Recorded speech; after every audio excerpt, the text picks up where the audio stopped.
Let me. This has happened to me. Okay, let me check. Hey, I think we're good. I think we're good. Can you guys still hear me? I'm so brutal with this. Let me know if you guys can hear me. Marcel just DM me. Zach Phillips, my co-host of the Leafs Digest, also letting me know that I'm completely muted. Hopefully everything's back now. Mustafa saying, imagine not being able to lip read. Guys, am I back right now? I think I got rid of the echo as well, hopefully.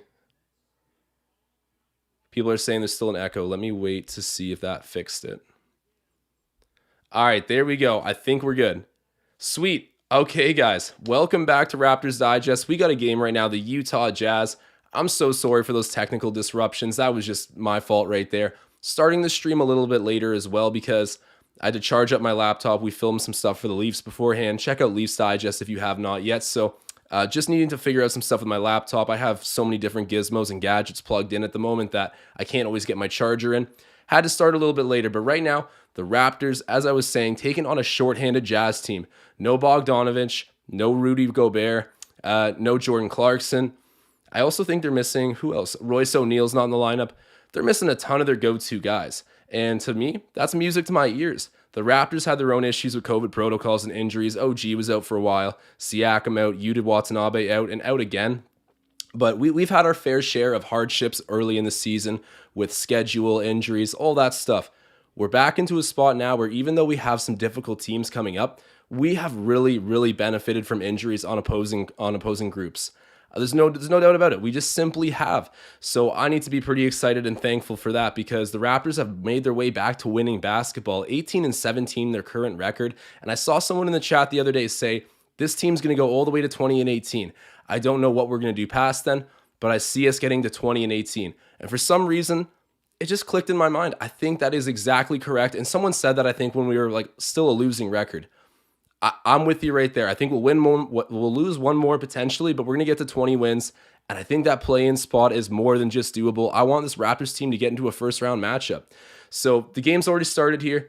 I got to pull up the score because it's not displaying right now on the TV. But Raptors, last time I turned on the TV, they were losing for a moment. But I keep saying it, guys. How nice is it to have our group back? I saw Scotty Barnes pull up for some smooth shots earlier. Great to see the rookie get it going. And it should be a fun game. We got to keep taking advantages of these squads. Oh, there we go. Pascal Siakam knocking down the three-pointer. Flames are on for Spicy P. It does make it hard on my end sometimes to commentate when they're missing like 6 starters and they have their whole bench out there on the floor. I only know like half the guys because, I don't know the 11th, 12th guy on the Utah Jazz, but I won't lie. They're deep, man. Eric Pascal, I said Royce O'Neal's out, who's a really kind of underrated piece. I'm a fan of him, but they got so many underrated pickups. No more. Rudy Gay's not in tonight, and thank God. Rudy Gay was torching us last time we faced Utah. Ended up getting blown out, if I'm correct. And we already got ourselves a super chat out there. Marcel Martin saying, Justin is a glass cleaner. That is exactly what he is, man. That's how he's going to make his money in the NBA. He's on a mission. He knows his skill set, and he knows what the team wants from him. A little bit undersized, but he will always climb up there and fight for rebounds. Pretty underrated defender, and if you leave him open from 3, as we've been seeing these past few games, he will knock those down. So shouts out to Justin Champagny, starting to get a lot more minutes, and even though it's completely eaten Delano Banton's minutes, I'm very happy. The team's winning. Our rookies are playing well, and everything will even out eventually. But Justin Champagny, the undrafted rook, chip on his shoulder, he loves the culture here, and it's apparent. And people saying he's the funniest guy on the team. That's good, though. You get a little bit of off-floor chemistry. People definitely like him. And we look good, man. The black and gold jerseys. I would wear these every single regular season game if we could. They just look so good. Pascal shoots another 3, misses it. It's rebounded by a couple Raptors, but somehow ends up with Pascal. They outlet up the floor.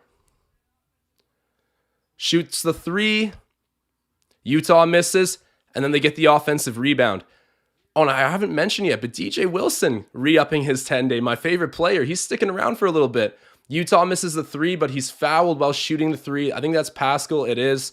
And Justin Champagny, I believe, picking up that 3-point foul. Tisk, tisk, tisk. Marcel Martin saying Justin will be our spark plug. He definitely is. He definitely elevates everybody when he gets off the bench. Kind of has a similar presence to Yuta Watanabe. Not the exact same, but hustling for rebounds, shooting open threes, playing hard defense, and like you're saying, Marcel, being that spark plug off the bench, giving the team some energy. It's exactly what he's doing. Paradise Lost saying Raps are losing to the bench. Let me pull up the live scoreboard with all the stats on it as well. So 32-18 the score. Why am I not seeing the score up on the television feed? Is it? Oh, my laptop's blocking it again. Why do they move it? Sometimes it's on the bottom right. Other times it's on the bottom left. Like you'd think for a broadcast there'd be more consistency there. But either way, 32-18 the current score. Pascal misses the first free throw but hits his second. Tom Moreau saying, Whiteside, Josh, he is a problem. Whiteside did some damage against us last time we played too. I mean, Rudy Gay was just absolutely killing us, but we always talk about how this team can sometimes positionally not stack up so well against opposing 7-footers, and that's logically because we don't have one of our own. Justin Champagny shoots the three, misses that. That was a quick little return pass by Scotty Barnes there.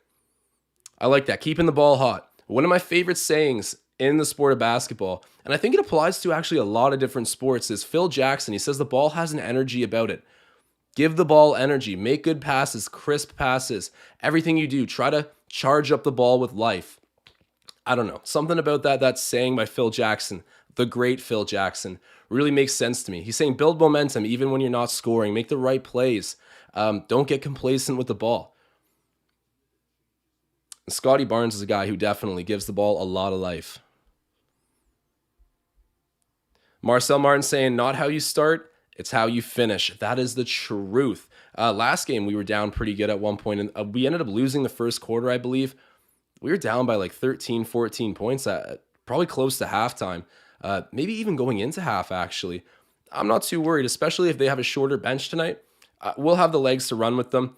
And I forget, what was it? It was the Bucks were shooting 60% and a little bit higher than that from three-point range last game. All the first half, and then it got down to like 27% in the second half for all of their field goals. That's what'll happen. Everything will even out. We'll find an answer for guys like Whiteside, and my conviction is that the Raptors will find a way to get a W here at home, keep up the winning basketball. This is a gift. Utah is a wagon, and they are missing all of their dudes. You got to take advantage.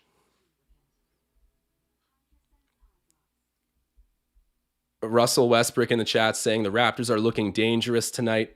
I can't tell if that's sarcastic right now, but they'll settle in.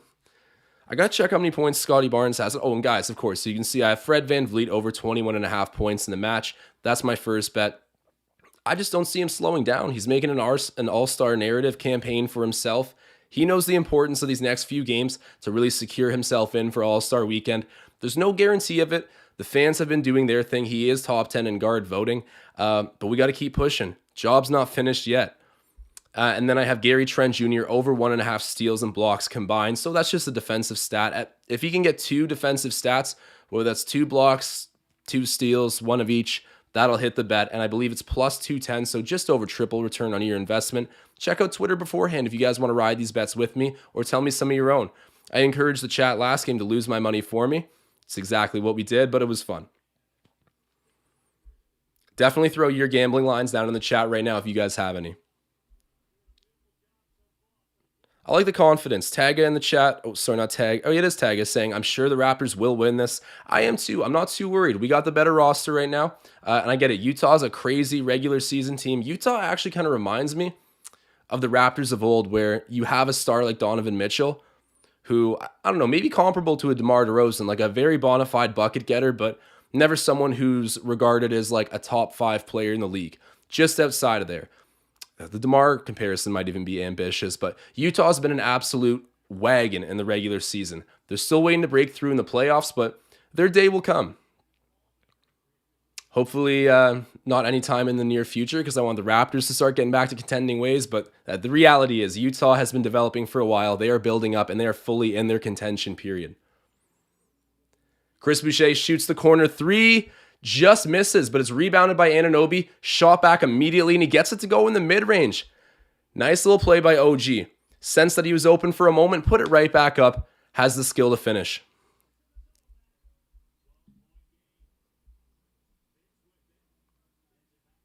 Pascal Siakam saying, I know we're winning, but I'm disappointed.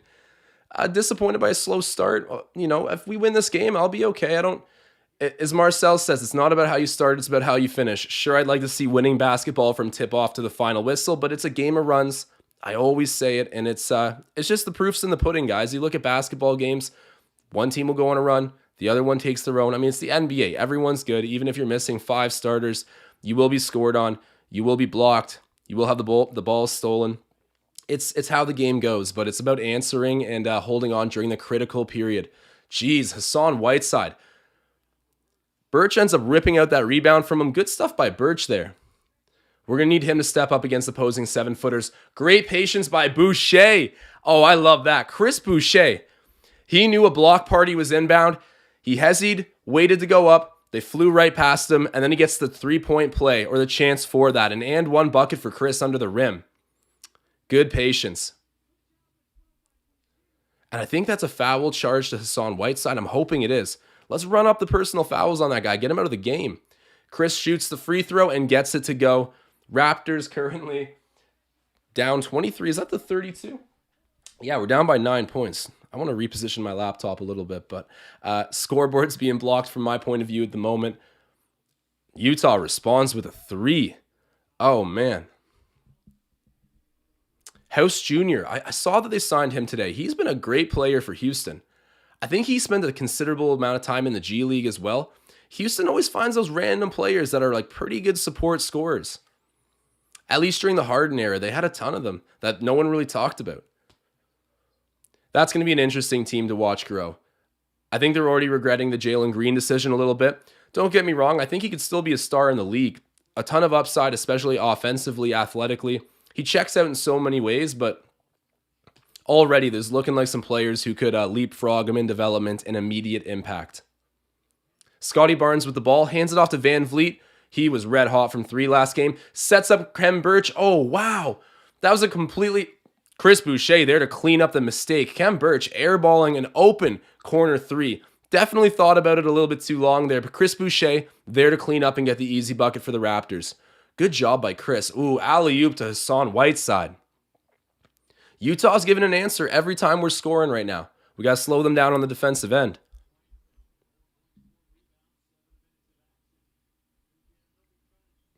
Marcel Martin saying, good hustle. I'm sure he's referencing Chris Boucher getting that air ball, putting it back up. He's been tenacious. That's the best way for me to put it. Chris Boucher, as much as the three-pointer isn't what it has been before, the minutes aren't maybe always ideal for him. He's found a way to be aggressive and hungry every time he's out there, and that's, at the end of the day, all I ask. The defense is ramping up, which is what I miss the most, and his offensive game is slowly trickling back. Unfortunately, Scotty Barnes stepping out of bounds there as he shoots the 3. That's a turnover. Nick Nurse looking a little bit beside himself at the moment.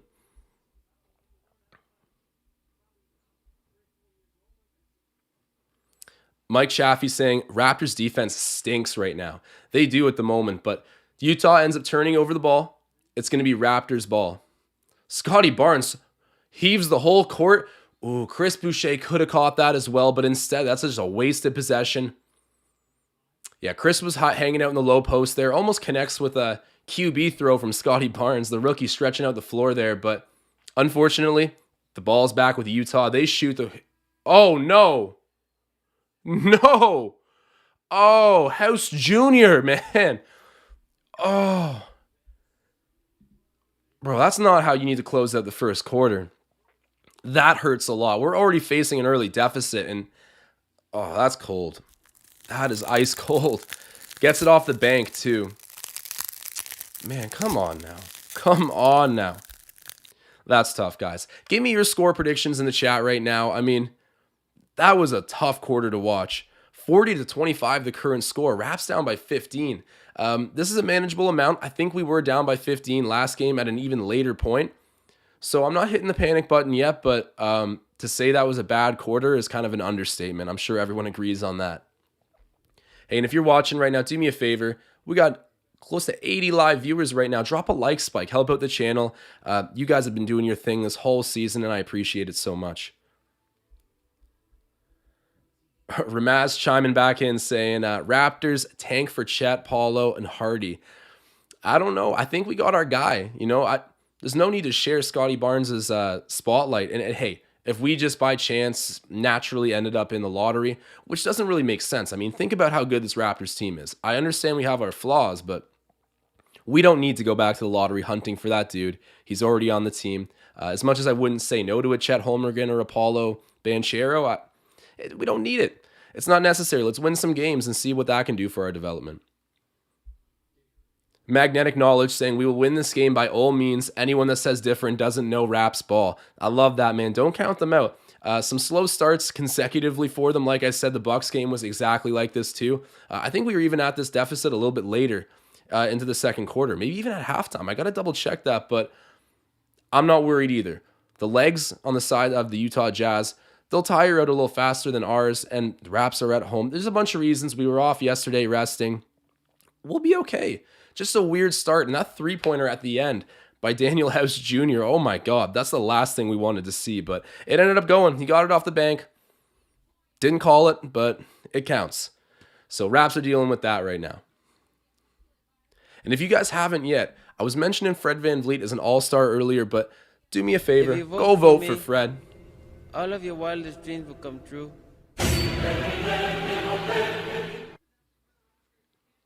Tom Duke saying, worst first quarter we've played for a while. Preach it, Magnetic. I think I might be missing some of the other comments here in the chat. Yeah, let me shout out some of the score predictions we have. So Karis saying 121 to 114 Raptors win. Graham saying 111 to 106 Raptors win. Tom Duke saying 111 to 99 Raptors win. Seen a few score totals of 111 for the Raptors. Maybe that's the magic number. Should have bet on that. Raps end up with a bucket here to start the second quarter. That's Scotty Barnes, man. The rookie getting it going. Allow me to just turn on the flames for our rook. He already looked pretty nice. I got to check his score. Scotty Barnes already has 6 points, 1 rebound, shooting 50%. Missed that 3, but looking pretty nice to start off. He's been kind of quiet offensively. That rookie ladder, I mean, Scotty had it pretty locked up early, but it's competitive. Cade Cunningham might low-key be the best all-around prospect from this class, but I still think Scotty has that like crazy Giannis ceiling. Siakam passes it over to Trent Jr. Trent Jr. shoots the 3, but that's an offensive foul. This ain't he pushed off. I don't think it was that bad. That's one thing I like about Gary Trent Jr. a lot. He initiates contact before he goes up for his shot. I just think it's a good trait in an offensive player that they like to be kind of hit before they make the finesse play. If he can finish through contact and shoot over people that he just creates separation from, then he's just such a natural offensive player, right? Like, he's not an open shot guy. He can shoot contested J's. And I love that. Ooh, Pascal Siakam doing some nice footwork there. Doesn't finish, but ends up fouled. He'll be shooting too. Hey, man, we got like 89 live viewers right now. So shouts out everybody in the chat. You guys are the greatest. Really helped to blow up this live stream. It's been a lot of fun. And I'm excited for the halftime call-in feature. I'll prime you guys up right now. At Josh D. Goodwin. That's my Instagram handle. Slide into the DMs right now if you guys want to come on at halftime. Basically, we just do a 1 minute each recap with each caller of, okay, what did you think of the first half? What are the keys to the second half? And just kind of any other hot takes you got about the Raptors. I'll create a segment animation for it soon. That is definitely in the works, but regardless, tonight we are still doing it.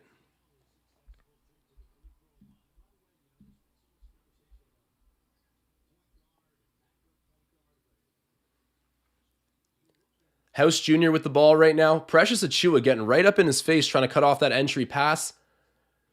Man, I got to learn these Utah bench players.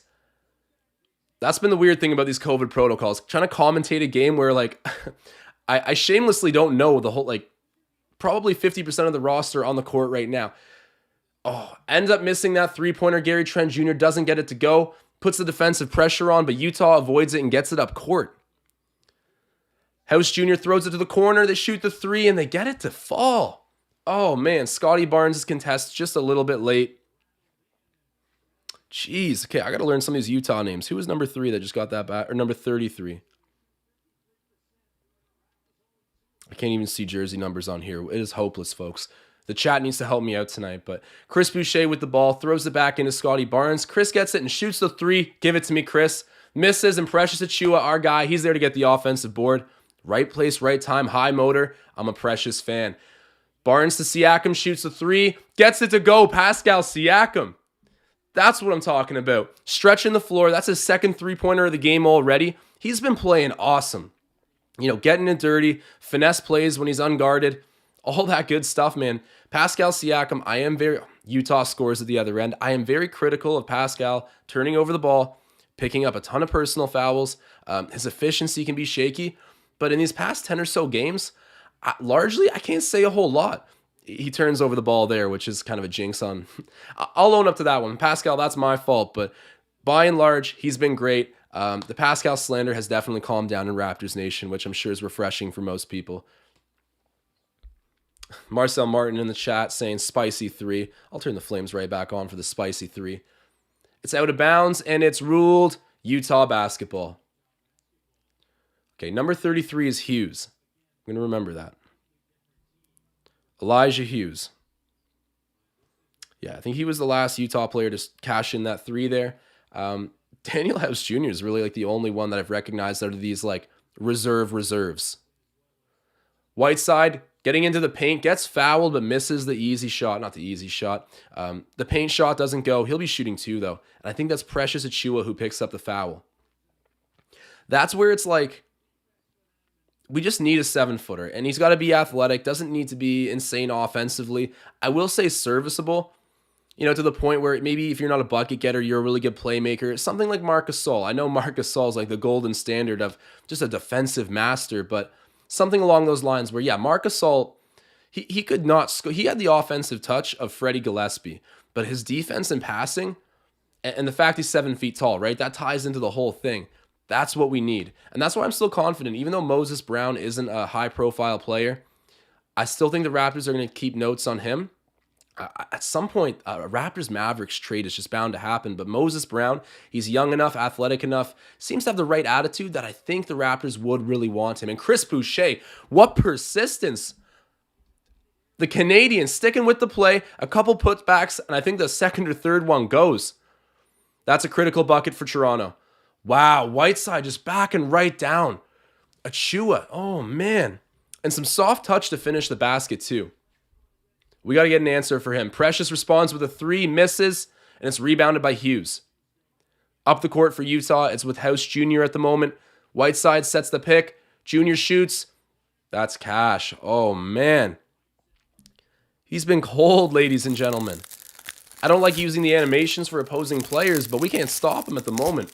Oh, Barnes no look into Pascal, blocked by Whiteside. What is going on? Hassan Whiteside's good, but like, he's looking dominant at the moment. Utah misses the shot, rebounded by Barnes, and I believe Nick Nurse calls a timeout. He looks pissed. He's so mad, he's not even, there's no facial expression, he's not yelling, he's cooking, you can tell. Wow. Raptors need to figure out something and quickly. Currently, the score is 51-34 for the Utah Jazz. 7:45 left until halftime. I'm going to remain optimistic, guys, but wow.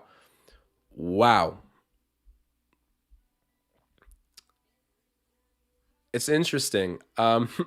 People a little bit this season, and I'm seeing Ned in the chat, I believe, D-Ned saying Nick Nurse is clueless. Maybe that was just because of the expression he made when he called the timeout, but I have noticed that this is the first season where fans have kind of started to question Nick Nurse. We have this blind faith in Masai. I don't even want to call it blind, but we give total benefit of the doubt to our front office, even when they make controversial moves, because, they make very few mistakes, and the mistakes they do make are pretty small, relatively, to all the massive hits they've had and success.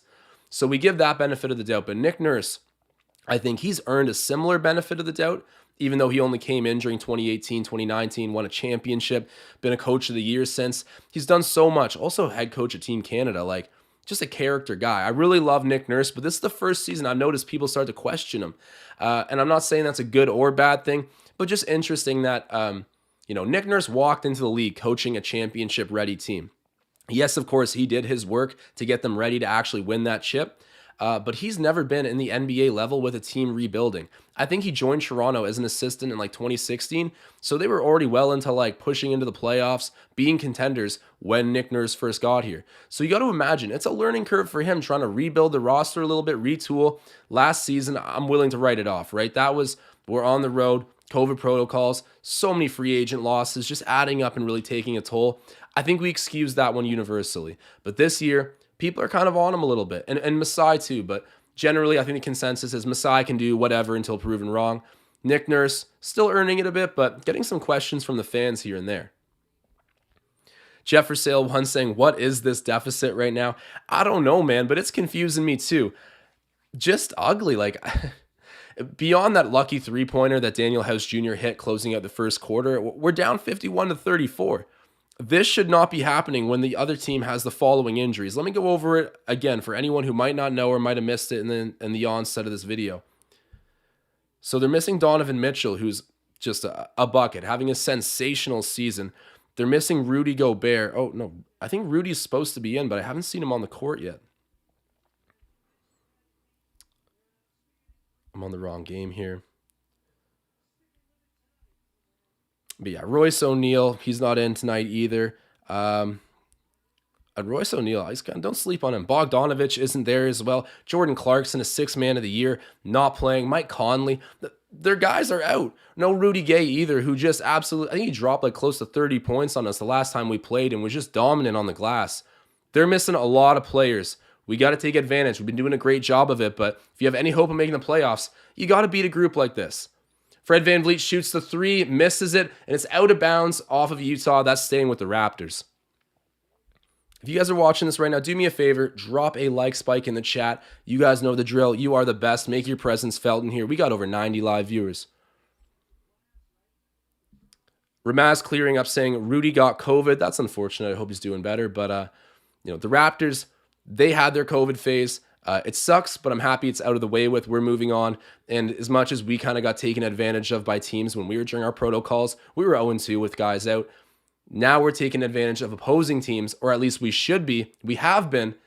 But tonight, this is a weird story. We are still down by a huge amount. But Fred VanVleet, Utah misses that shot. He gets the rebound. OG Anunoby ends up with the ball, shoots the 3 and misses. It's rebounded by Hughes. People not impressed with the effort right now in the chat.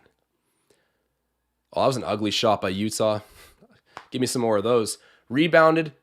And then the Raptors end up on offense here. Fred VanVleet finds Precious Achiuwa. Oh, man, he's got to catch those a little bit better. I know Tom Moreau's watching this right now, too. He's got the oven mitts on. Precious Achiuwa. Ooh, misses that, but gets the putback. This guy, that is the... Sometimes he does something where I'm like, bro, that's the most Precious Achiuwa play I've ever seen. Because he can't finish the easy inside little floater shot. So he'll fumble an easy one, fight for his rebound, put it up again, miss it, maybe get blocked, grab it one more time, and then finally gets a circus shot to go. Like, that's just Precious. Oh, no. Man. Azubuike, he was in college last year. He's got to be a rookie, right? Wow, that's another 7-footer out there and just getting a powerful alley-oop dunk on us and one. Bro. Someone in the chat wrote, this effort's pathetic. I'm starting to agree. What is happening here? I give a lot of benefit of the doubt right now in the first half, but I'm getting a little bit scared. A little bit scared. DB in the chat saying, Raptors have to stop shooting threes and get to the basket and get the Jazz in foul trouble. That would be nice. I mean, the more you attack the basket, the more the threes open up anyways, because if you're scoring on the interior, they got to start collapsing. They got to start doubling. It just throws off the whole entire offense when you're sticking to the perimeter. And I agree. More paint penetration right now would be needed. I know you don't have a 7-footer. They got Azubuike as well as Hassan Whiteside, but just be damn thankful they don't have their whole roster tonight and get something going. Speaking of which, Fred VanVleet, never mind, Gary Trent Jr. in the mid-range? I thought that was Freddie, but either way, Raptors end up with the ball again quickly. Down to Gary in the corner. Cash that. Misses. Rebounded by the Jazz. This is tough. As soon as we start building momentum, we just miss a key shot or get scored on. Is that a travel? It is a travel. Good stuff. Offensive foul on the Utah. Raptors are getting the ball right back. I shouldn't say foul. It's a turnover. He traveled, I believe, is the call.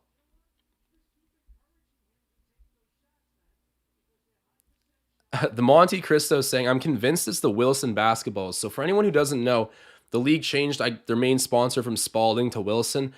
I've heard, and I don't know if this is accurate, but they say that the only thing different about the ball, Literally the only thing is just the writing of Wilson instead of Spalding. It's the exact same ball, apparently.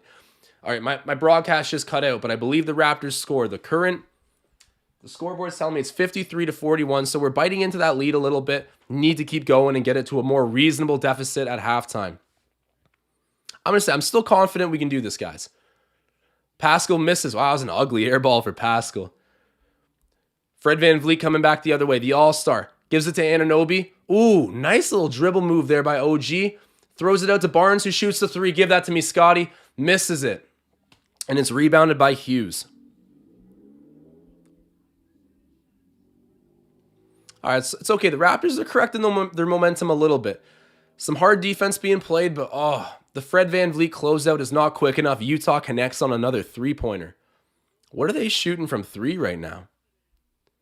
Pascal Siakam with the ball, shoots the open mid-range, misses, rebounded by Scotty. He gets a ton of offensive rebounds. OG misses the three. Oh, man. Yeah, we are settling offensively. We're absolutely settling. I know someone in the past, I think it was DB, who just pointed it out, that we're settling for the threes, not penetrating the paint. I noticed it a little bit, but right now it's standing out completely. Utah finally misses a three-pointer. Thank God. And then Scotty Barnes brings it up the other way. Fred VanVleet is covered by Hughes, I believe. No, it's not Hughes, but either way, pick and roll with Scotty. The give and go. Fred VanVleet shoots the three, misses that too. All right, man, no more three-pointers. You guys are not allowed to shoot threes until you're wide open and get some buckets in the paint. Come on now. Bro, tough to watch at the moment. ACAT in the chat saying, yikes. Oh, no. And a tough bucket for, who's number 3 on Utah? Scores the bucket, just absolutely breaking the Raptors back right now. There you go, Pascal. Get in the paint. Get it ugly. Okay, Gary Trent Jr. almost shoots the three. It's with Fred VanVleet, who's up by the logo right now. Fred VanVleet shoots a deep three. He's sticking to his game plan, and it pays off. Connecting on a deep three right there, betting on himself. Oh my God. What a crazy shot. Like, borderline dumb shot to take, but if he makes it, then I can't say anything, right? That's like that Damian Lillard thing with Paul George. Like, that's a bad shot, but he made it. I wouldn't have shot that. But I'm also not an NBA All-Star like Fred VanVleet. Guys, do your thing. Help vote this man into the All-Star game. Helping the Raptors dent the deficit, proving that we are still able to shoot threes. I like what Susie's saying right now. She's saying, I love watching this, knowing the comeback is on the way.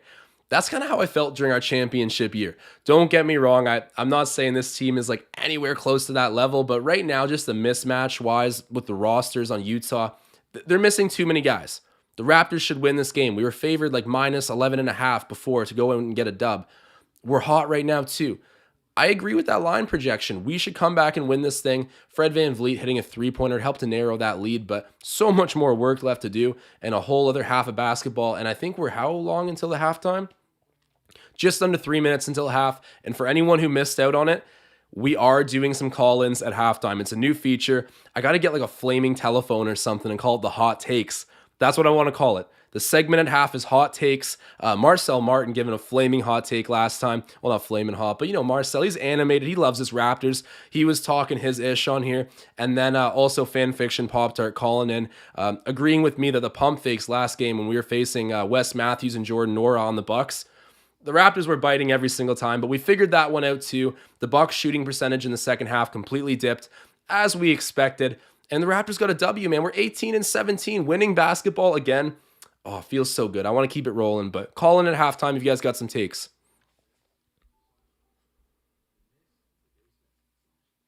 Mike Chaffee saying Fred is behind Kyrie Irving in All-Star voting. WTF. Yeah, I also noticed that Derrick Rose, and there was one other guy too on the guards list in the East where I was like, I mean, Kyrie, of course, but there was like 3 or so guards out of those top 10 where I knew that regardless of fan voting, I don't think it's going to happen. Like, people love D-Rose. Everyone does. I know Marcel loves D-Rose. I like D-Rose. He's not an all-star. Not right now. Not this season. Hasn't been in quite a while. Still a really good impact player. Of course, the Achilles injury did what it did. I think it was it even an Achilles or was this an ACL? Either way, man's blew out his knee. Tough bounce, and he does not deserve to be in the All-Star game this year over Fred. I can tell you that. And same with Kyrie Irving. Kyrie Irving's great, but there's just no resume this year. Like, how could you reward Kyrie Irving with an all-star bid coming back just now? And I'm not saying he doesn't have a right to feel the way he does. It's just Fred VanVleet's played a whole season so far, with the exception of COVID, and he's just balled out. It's his bid to get. Help it happen. I've been voting for him like crazy. Every opportunity I get. Scotty Barnes playing some tight defense. House Jr. shoots a deep three. Actually, is that House Jr.? Either way, Utah misses a very deep three there. We got to come back and penetrate the paint. OG Anunoby gets the ball. And a foul. All right, and I believe that's on House Jr. And we got 115 live viewers. If you guys are watching this, you know the drill. Like Spike in the building. Help me out. Help grow the channel. Make your presence felt. Marcel Martin saying, how does Darius Garland have more votes than Fred? I got to give my respect. Darius Garland's having a good season. I don't think he's on Fred VanVleet's level, but statistically, I guess you could make an argument that he is. Just trying to be not biased. I think Fred's numbers, especially defensively, are better, but Garland's having a great season, and I think the Cavaliers, they deserve to have an all-star. I think J.A. is going to get one for sure, but they've been playing good. I did not expect that from them. Even with like a healthy Colin Sexton, they're missing Rubio now too, which is just so tough. But even with all those guys out, they're still winning games. I mean, it's a testament to Mobley. It's a testament to J.A. I think he's really the heartbeat that makes that whole thing go. So Jared Allen, whoever was making fun of him for getting all that money in the offseason, we're here eating our words right now. I kind of did too. I was like, oh my God, everyone's overpaying. But then again, that's why I'm not a GM, because any knowledgeable GM would have signed Jared Allen had they known what we know now. And I got to give Cleveland their credit because they were onto it. So many players that are so tall on that roster. I kind of sleep on how deep they are. Like Lauri Markkanen's on that team. Kevin Love, who I hate Kevin Love, but he's still there. He hits threes every once in a while. He had like a 30-point game the other day. He's still doing his thing as an NBA veteran. What I don't like about Kevin Love is he wants to be like the cool, like good vibes teammate guy, like smiling, keeping things light, but he's also going to cry like a baby when things aren't going good. He's going to like basically quit in the middle of the play. Like, you guys remember Kevin Love's body language from just a year ago? Dude was acting like a baby on the court. You're supposed to be a veteran that boosts the morale, brings the confidence level up. You're basically leaving your teammates out to dry when you give up like that. I don't know. He's been good when it's easy to be good. I just don't see a lot of character from Kevin Love, even though he's a nice guy. I know he's a nice guy. I just don't see the character as a teammate. There's my rant. There's my tangent rants of the live stream. Now you guys know how I feel about K-Love, but I'd be lying to say I was not cheering for the Cavaliers to beat the Warriors in 2016. I was fully on that bandwagon. LeBron James, I always say he's the BOAT, not the GOAT, the BOAT, the best of all time. But I'm not trying to unpack that can of worms right now either. Or open that can of worms. You guys get what I mean. We don't need to have the GOAT debate right now. Anyways, Raptors with the ball. Kem Birch sets the pick for Pascal Siakam, and it ends up with Fred VanVleet. He's going to shoot the three. Misses the three, and then almost rebounded by Birch, but Hassan Whiteside there to grab it again. He's eating up everything. OG Anunoby playing some tough defense right now. Hassan Whiteside in the mid-range misses the shove shot, thank God, but it's staying with Utah because we tap it out of bounds. Bro.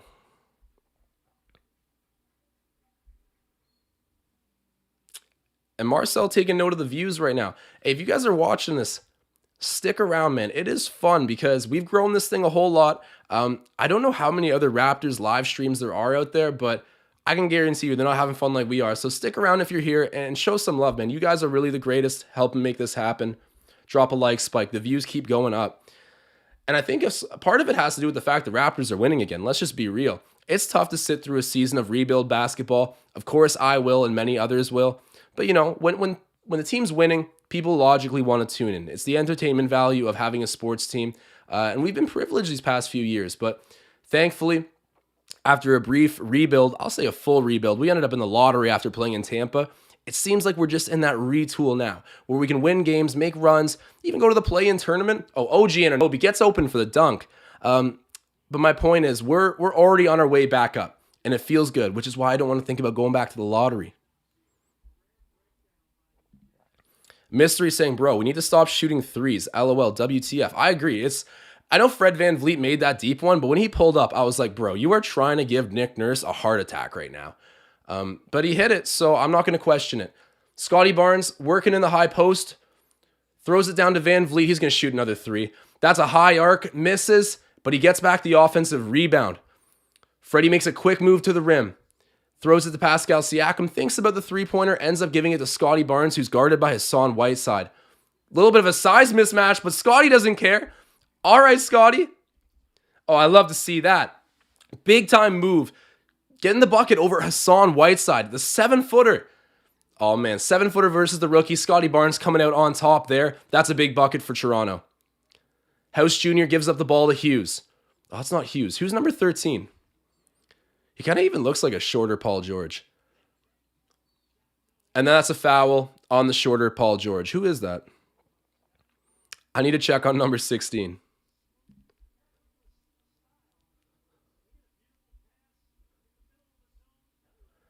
Duarte is saying there's another good stream for Raptors content on Twitch, but you like YouTube better. You know, we like YouTube as well. That's kind of how we do all of our platforms. Like, YouTube's been really great to us. We've always had our contents on here, and with all the live stream options, like, you know, why not stick around on here? And I mean, you guys have made it work, so thank you, you guys. So DB asking, how is the Jazz scoring 60 points against a fully healthy Raptors team? That's a damn good question. They shouldn't be. That's the verdict. Score is 62-48 at the moment. Utah just going to the free throw stripe. Knock off Paul George getting some points there. I don't even know who that is. But you're right. A team of reserves essentially right now, and the Raptors can't be getting it done on home court. Like, what gives? I don't know what's happening. I think the three-pointers are something we can point to for sure. They've just been shooting a greedy amount of threes. I know we're decent from, actually statistically, we're not really decent from three. Open looks aren't going. Penetrate the paint and then work from the inside out. That's what I'm saying. There we go. Scotty Barnes hitting his free throw. Raptors are in the bonus. About to take his second one coming up. I wonder when fans are going to be allowed back into the arena. It's so depressing seeing empty stands. Scotty Barnes misses his second free throw. Come on now. He's had I think last game he was 50% on the free throws as well. He's got to boost that up. This is the final possession, I believe. I really got to slide this over so I can see the scoreboard. House Jr. shoots. Misses. Thank God. That would have been a backbreaker if it went. Scotty Barnes getting the late minute rebound, protecting it from Whiteside there. We are down pretty big right now, guys. 62-48. But if I'm not mistaken, I think this is a pretty, 14 points we're down. I think this is a pretty close deficit to what we were dealing with last night versus the Bucks. Sorry, last game. The night before. This is not insurmountable. We can deal with this. I'm not, I guess I'm a little bit worried, but I'm not panicked. I think that we're going to go out. I'm going to give my prediction. I think we're going to have a good third quarter. Nothing too crazy. I think we're going to end up reducing it to at least a single-digit lead. Maybe like a 7-8 point lead. And then the fourth quarter, man, that's when we go. That's when we blow the hinges off this thing and seize the victory. But we'll see. Nothing's guaranteed. I hope Nick Nurse does his job to correct what's going on offense at the moment. We got to play more inside out because right now it's outside in and it's not working out for us. Hey, but here we are. I almost forgot about it for a moment. We got the hot takes at halftime, bro. Let's see who's going to call in. I'm going to kick it off with Marcel. He's electric. So let me see who else. All right, I got Magnetic in the DMs too. Magnetic, I'll make sure to get you going right after Marcel, but we got to give Marcel his minute here. Marcel, if you hear me right now, give me the audio call. I don't know why it doesn't let me initiate an audio call. These are really things I should figure out. I'm looking for it right now, but guys, when you're calling in, try to keep it to a minute, and we'll ask about what do you think about the first half? What's your takeaways from the first half? And what do you want to see in the second half? What's the key to the game? Just give your hot takes. All right, I'm going to call Marcel quick. My speaker wasn't quite loud enough last time, so I'm going to turn it up in the studio. I apologize. If we have any... Marcel, you there? All right, perfect. Guys, if we have any headphone users in the chat right now. I apologize if this is a little loud. Oh, I can't even adjust it. All right, some technical difficulties on the fly here. But Marcel, tell the people, what did you see there in the first half of basketball for the Raptors? We're down by 14 right now. I mean, honestly, the best thing I saw in the first half was the rebounding. I mean, yeah, they have Hassan Whiteside, but you notice that they don't close out their own shots. Like, they don't really go for those rebounds. So when they're missing, we're catching them, but they're not missing a whole lot. So at least we're rebounding. We definitely need to close out on the perimeter a lot better. We can't be giving up these shots like that, you know. Make them play in the paint, and then also when we're on offense, we need to play the paint more. We need to stop taking these wild threes that we're not making and attack the basket, go to the line, because they're fouling us every time someone's in the paint. So we've got to utilize that to our strength. Yeah, you know what? The thing I noticed was the closeouts. They were kind of sloppy, just a little bit late. Fred VanVleet, and I noticed Scotty Barnes getting out a little bit late at times. That was definitely accurate for the first half. What are you saying are the keys to winning the second half here? Well, I know we're going to win out this game. I mean, our second half is going to be crazy. I can already see it. Nick Nurse will have crazy lineups, but my three keys to winning the second half is pick up the pace on offense, smarter defensive reads, and close out on the perimeter, and keep giving the ball to Pascal. I don't know the stats right now, but he may be our hottest player right now. We got to keep feeding Pascal. You know what? I like that take. Pascal's been delivering in every single way in this past few games. So let's keep riding the hot hand there. And I hope we can end up getting a W here. But it's going to be an uphill battle in the second half. Marcel, man, thank you for calling in as always. As always, man. All right, bro. We'll see you next halftime. Yep. All right. Perfect. So we had one more caller who potentially wanted to call in. I don't know. He was writing an exam. I'm not sure if he's off yet. And guys, if not, Magnetic's going to come on right now, but I got to explain why the audio's a little bit scuffled. So for a long time, I've been working on a job site, labor job, and your pockets just get so dirty, like dirt, concrete, like whatever you're working with in there. And I got my phone in my pocket. I actually think the speaker on my phone is so like, this is gross. You got to forgive me. It might be so like jammed up with like dirt and stuff. I need one of those, what is it? Like, it blows air into like the keyboards and stuff. You see people use it all the time. I need one of those pretty badly, or maybe just a new phone. I've been rocking this thing for like 3 years. Either way, I just had to explain myself there. I hope the audio is coming in at least bare decent. I'll have it better established for next stream. But here we go. I'm going to go call Magnetic right now, see if we can hear from him.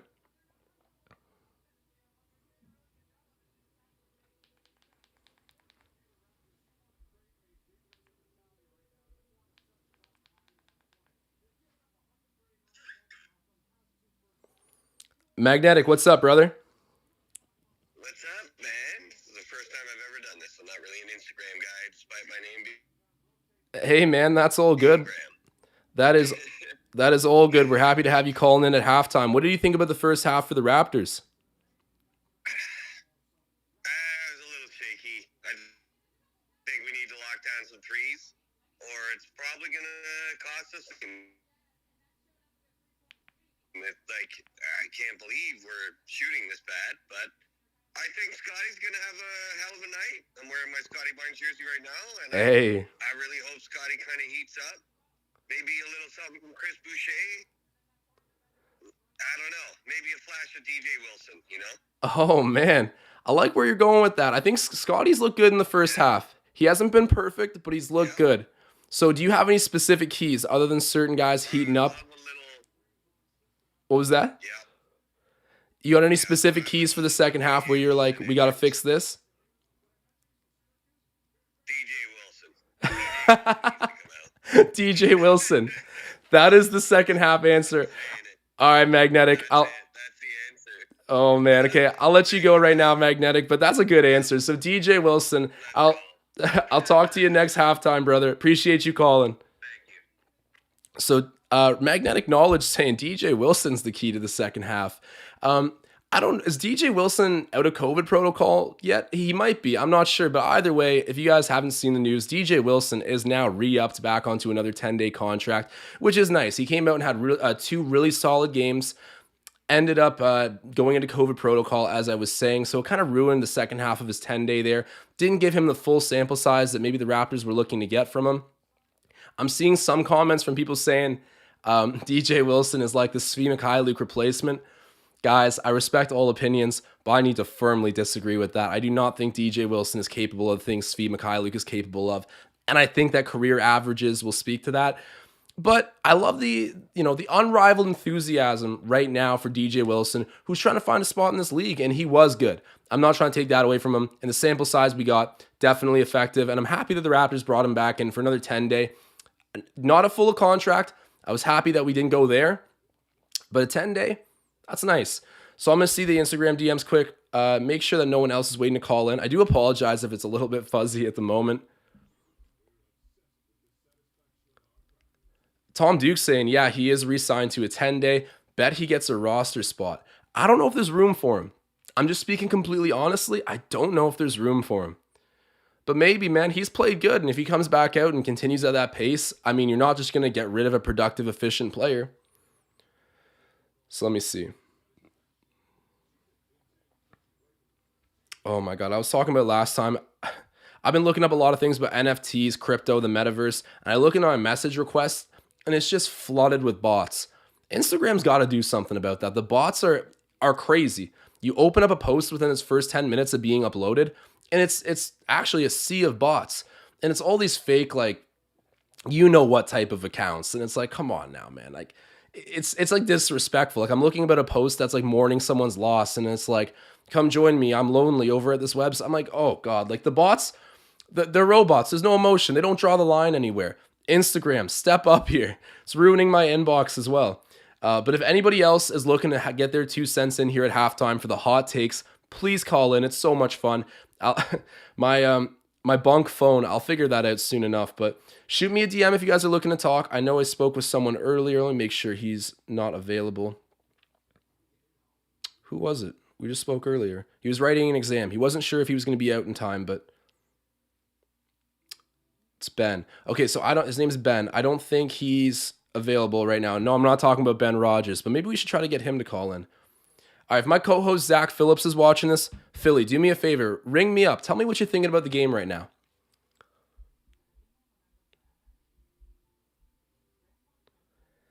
My YouTube is asking, what is this live about? Well, I can't believe I need to explain it. I did go off on a tangent there, but this live's about the Toronto Raptors, man. We watched the game together. You know, we give our opinions on what we think the team should be doing, who's playing well. What we're doing right now is asking for people's keys to the second half, what they thought of the first half. I mean, we're just Raptors fans enjoying the games. That's really what this live stream's about. But yeah, that's pretty much the extent of it. We incorporate some more cool stuff. Look, I'm trying to build this thing up into a big, fun production that we'll have traditions and segments that stick around. That's what I'm looking to do with it. But I mean, that's roughly what this live stream's about. I'll let the chat fill you in on anything else. Lumpy saying, yo, Ben or Riker right now, LOL. Yeah, I'd love to hear from Ben too. You see, I can't call him out of the blue because I'm not sure if he's watching the game. I don't want to put him on the spot. Maybe he's busy with work or something. But Phil, if you're hearing this right now, give me a call. You got to tell me what you think about the game. Anyone else is welcome to as well. At Josh D. Goodwin is my Instagram handle. I think we're returning right now to the second half. But if anyone wants to DM me in these next couple minutes, I could see if I could squeeze you in to give some hot takes.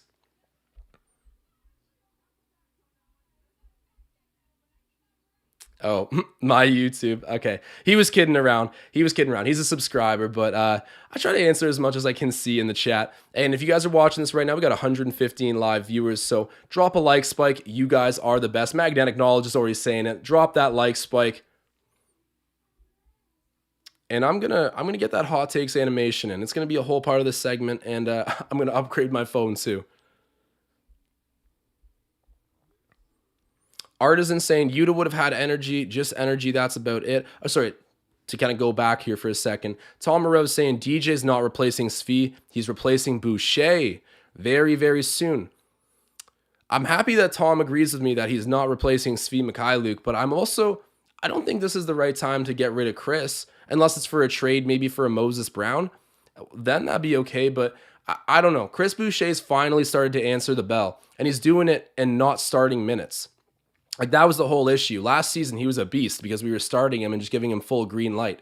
Now he's actually adjusted into being a good role piece, a good rotation guy, which is such a refreshing welcome. Like Chris Boucher, I didn't know if he had it in him. He was worrying me so much. But at this point, I think his spot should be safe from DJ Wilson. Guys, I don't want to get low on DJ Wilson. I think he has his flaws that maybe we're not seeing yet, but I am very happy with what he's doing. I just got to go into this with a critical eye. Too small of a sample size at the moment.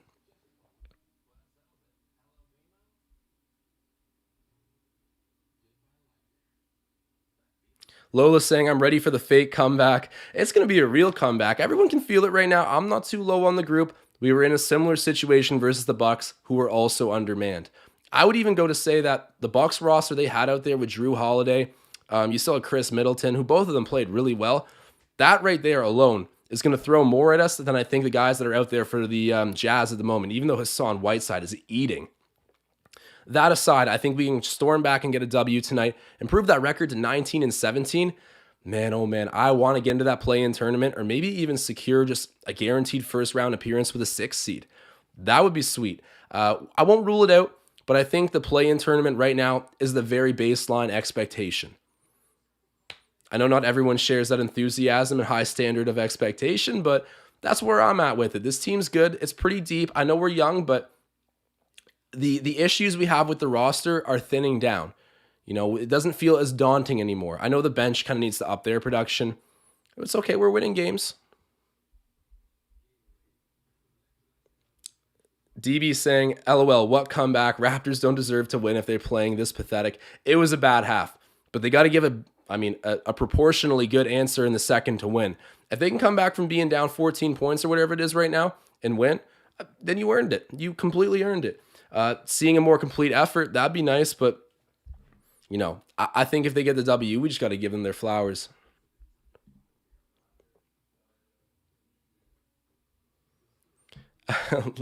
Let's go Raptors saying Jazz shooting with rookie mode. I got to see what their percentages are right now. So the Utah Jazz, what are they shooting? Because they were pretty lights out for a moment. I mean, they kind of still are, but... So the Utah Jazz right now is shooting 46% from three-point range, opposed to the Raptors, who are shooting 19%. I'm getting deja vu from the Bucks games, or from the Bucks game. This is complete deja vu. Pretty similar percentages at halftime. Things will even out. Ours will go up, theirs will naturally come down, and we're the better team. Book it. I should really put my money where my mouth is and put a money line bet on the Raptors right now. All right, I'll do it. Okay, so I'm going to bet 365. This is just free money, guys. Raptors money line. Give it to me. Come on now. It's unable to calculate the odds because it's starting. Let me place the bet. Come on. Okay, once I have a moment to, I will place the bet. I think the Raptors are coming back here, but that was a pretty ugly disparity in three-point shooting percentages. For the free throws, we're only shooting 54% from the line right now. That's got to improve. These are gimmies that we're just handing over to the Jazz. Scotty Barnes finds the nice entry pass to OG Anunoby, who gets the layup, starting out hot. I like it, bro. I'm getting deja vu from the Bucks game. We are on our way storming back, I have no doubt. Good defense by Fred VanVleet. Give that to the Raptors. There we go. The whistle helping us out too. Some good defense. I thought we tapped that out of bounds, but apparently Jazz touch it last and the Raptors are getting the ball back. There we go. Let's go and score right now. Start this half out 4-0 or 4-0. We got to get a little bit of a run going. Fred VanVleet doing just that, ending up on his back. The and one play. Freddie V. All right, Fred. There we go. You can only keep him down for so long, and you guys already know. I have the bet on Fred VanVleet tonight to go out there and get me my money. So Freddie V, he needs 22 points. Let me see what he's at right now. Not the greatest first half for him, but not terrible either. Actually, yeah, that's not that good. He's 19 minutes, 8 points, 1 rebound, 1 assist. He's got to pick it up, but Fred's explosive. 22 points in the half. I think he could do it. We're going to stay tuned. Jazz with the ball. Pascal's got it. He's an underrated player, actually. Oh, wow. Gets the floater on the baseline to go. Fred VanVleet's got it. He's sizing up the fake Paul George. I still don't know his name. Pascal Siakam shoots the 3. Misses it. I mean, it's an open three, but wow, it is not our game from the three-point line. It's like, it feels essentially like the whole reason we're losing. And oh my God, the fake PG. Who is this man? Shoots another three. I think his last name's Carter. Chat, help me out here. He's torching us.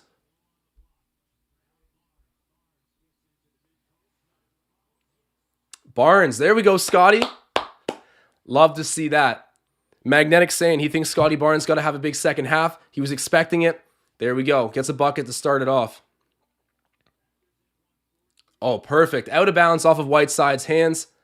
Raptors are getting the ball right back, and it's going up floor with Siakam. Siakam's picked up by Pascal. We got Pascal on Pascal.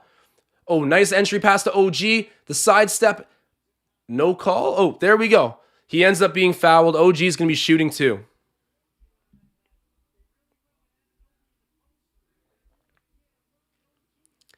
Jeff for Sale 1 saying live and die by the three. Live by the three, die by the three. Yeah, at this moment, it's exactly that. The Raptors are not going into the paint. They're not getting hard looks down there.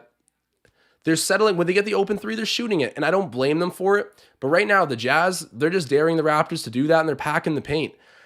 We're missing a ton of shots right now. We can't settle. We got to drive hard, demand the defense to respect it, and then kick it back out to the perimeter where we can shoot threes again. But we got to look for that easy bucket first. You know, right now, the easy threes aren't falling.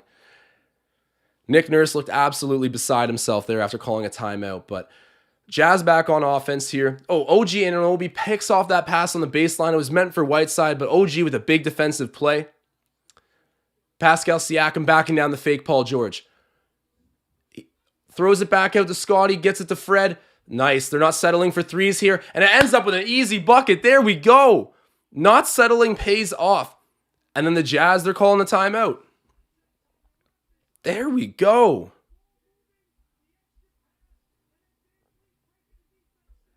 All right. Flames are on. There we go. Pascal Siakam. Marcel was saying at halftime, this man's been hot, even this game, when people haven't looked great. I think, is he 2 of 2 from three-point range right now? Let me see.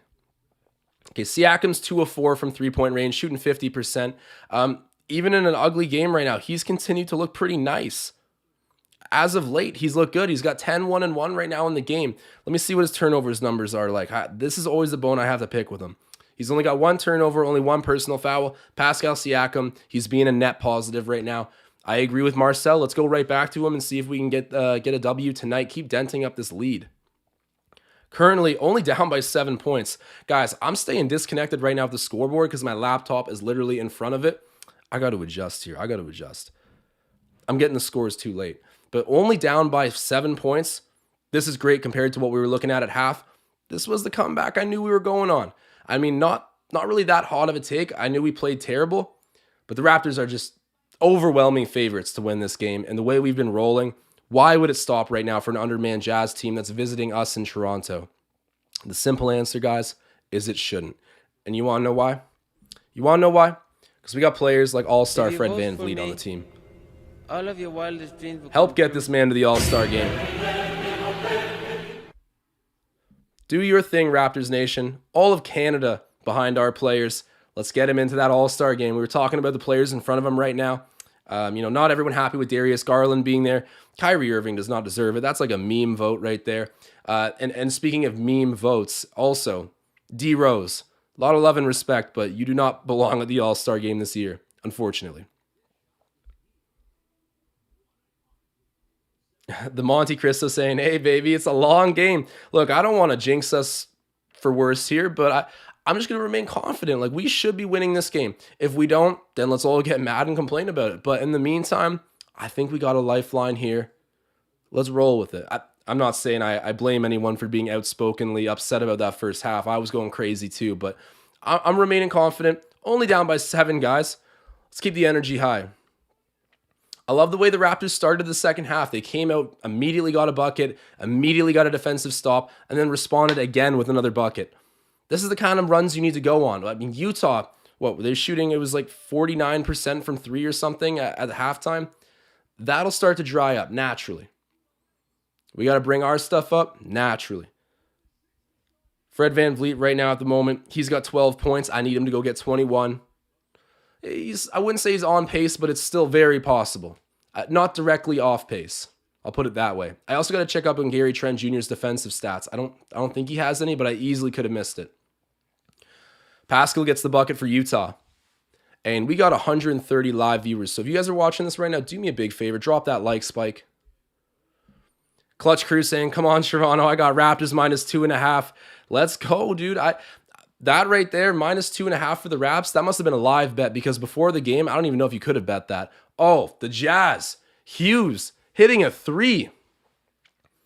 All right, I'm going to shut up about this comeback because I don't know if it's good juju. I'm just going to trust the guys.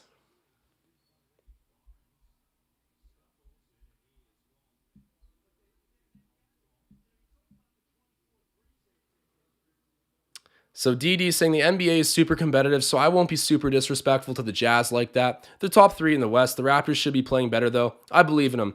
Very, very balanced take by DD. I definitely don't mean to slander any of these dogs over on Utah. These guys are NBA players. They're some of the best players in the world, nonetheless. They are at that high level. But, just compared to what we have on the court, even Vegas is telling me this is a mismatch. So hopefully the Raptors can get the job done, but I'm done jinxing them. I'm just going to sit back and watch them play. Good defensive stop for the Raptors. Oh, OG Anunoby, the one-handed jam on the alley-oop from Fred VanVleet, hooking up for the easy 2 there in transition. Defense to offense. That was what propelled us versus the Bucks.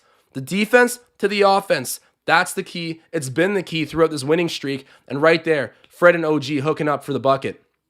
Oh, thank God they missed that 3-pointer. And then a loose ball foul for real. Oh. Hassan Whiteside draws the loose ball foul. I got to get a replay on this one here. I don't think that was a great call. Love the one-handed jam. OG Anunoby is a freak. He can jump out of the gym. Oh, Michael C. reminding us we are 18% from 3. Ooh.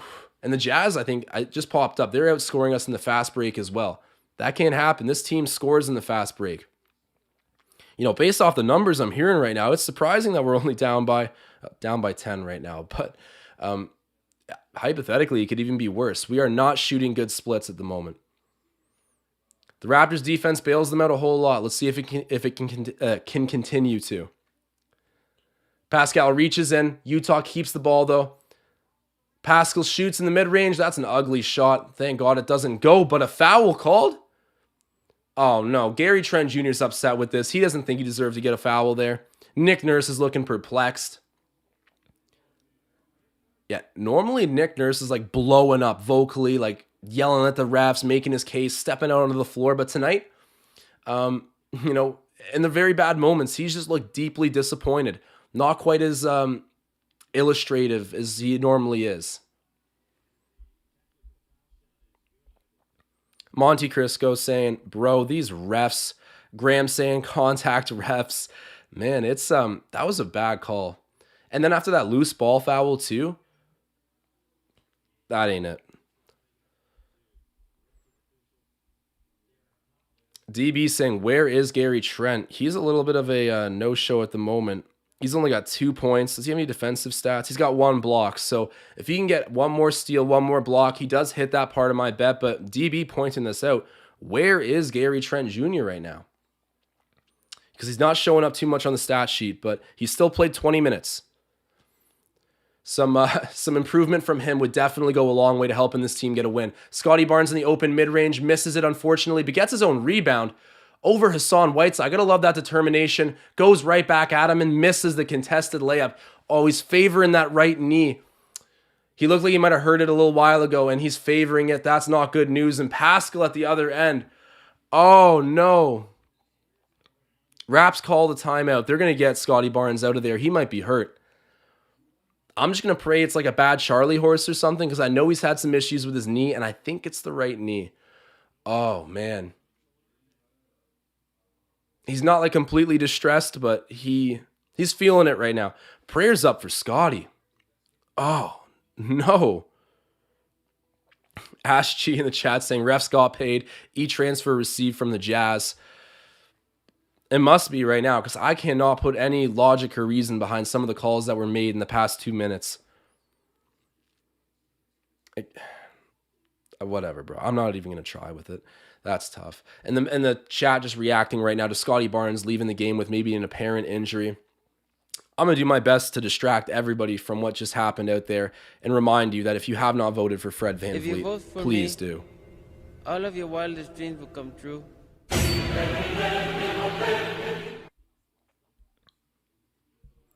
And Graham pointing out, big slam. Wow, yeah. I mean, after Scotty Barnes getting hurt, just to rub salt in the wound, we got Pascal coming back the other end and just a thunderous slam by him. I liked him a lot on Golden State, actually. He was a good player. I mean, still is a good player. And Golden State's got something crazy going on. Coming into the season, I knew they were going to be fun to watch. I knew they were going to be a playoff team. I did not picture them doing this well. I mean, their core is getting a little bit older, still, at a point where you can perform like an all-star and whatnot. Apparently, you can still perform like an MVP if you're Steph Curry. I know he's fallen back to like 4th or 5th in voting, but he's right up there. And Klay Thompson's about to come back too. This is crazy. And to think they haven't had James Wiseman for most of the season with Klay out as well. Andrew Wiggins has done wonders for that team. I almost see it as like, it's like taking Andrew Wiggins and relieving that first primary scorer pressure off of him and letting him play behind Steph and Klay. Well, that was kind of like Pascal, albeit on a little bit of a lesser level, getting to play behind Kyle Lowry and Kawhi Leonard. That just made the ideal environment for a scorer like him. It's night and day for Andrew Wiggins is my point, and I love to see it because I got to always root on the Canadians, and he's doing a great job over there in Golden State. Big part of why they're successful at the moment. And of course, Steve Kerr, one of the most decorated names in the NBA. He's always been a great coach. I can't say I expected this success, though. This is wild what Golden State's doing. So Country Kong saying the draft is insane this year. I'm normally ear to the ground with the draft. I really am. And usually most years people like to say it's going to be a good draft, but I haven't been watching as much college hoops as I normally do. So if you have any insider tips about this draft, let me know. One guy I got to mention. I'm going to do a whole video on this, but if you guys are in here right now, check this out. There's this guy named Zach Edey. He's on Purdue. I believe he's a sophomore. He's like 7'3", and he's having a very, very good season. Oh, nice. OG Anunoby hitting the 3. Cash that. Attaboy OG. But what I was saying about Zach Edey, he's athletic. He's 7 feet, whatever. He's big. He's not just like a skinny 7-footer. Like, he's a unit. Hassan Whiteside kind of size. Maybe even a little bit taller. And he's a Canadian, and I'm pretty sure he's projected to go from like 10 to 25, anywhere in that range. Just, he's outside of the lottery, that's for sure, but not necessarily by a whole lot. I think the Raptors are going to be picking potentially at that 15th, 16th pick. They could pick up Zach Edey and boom, forget about going and trading for that center. You have a 7-footer now that you've drafted in-house who's around the same age as all of your other young core. Watch for Zach Edey. I don't know if anyone else has been following him in college this year, but he's a player. I met him once in person too, which was funny, but I won't get too sidetracked. I'm going to drop a video on Zach Edey. That's going to be the Raptors' answer at center. I'm going to manifest that. They're going to draft him. We don't need to give up assets to go and trade for a 7-footer. We're going to get one in-house. A Canadian nonetheless. Zach Edey shouts out.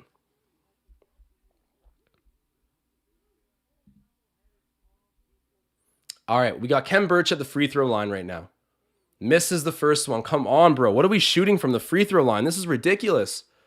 Oh, Eric Pascal gripping his midsection there a little bit. I think he got hit where you don't want to be hit. Prayers up for him. Ken Birch taking his second free throw. Please hit this, Ken. Gets it. There we go. So we're down by 11 points at the moment. 6:30 left in the third quarter.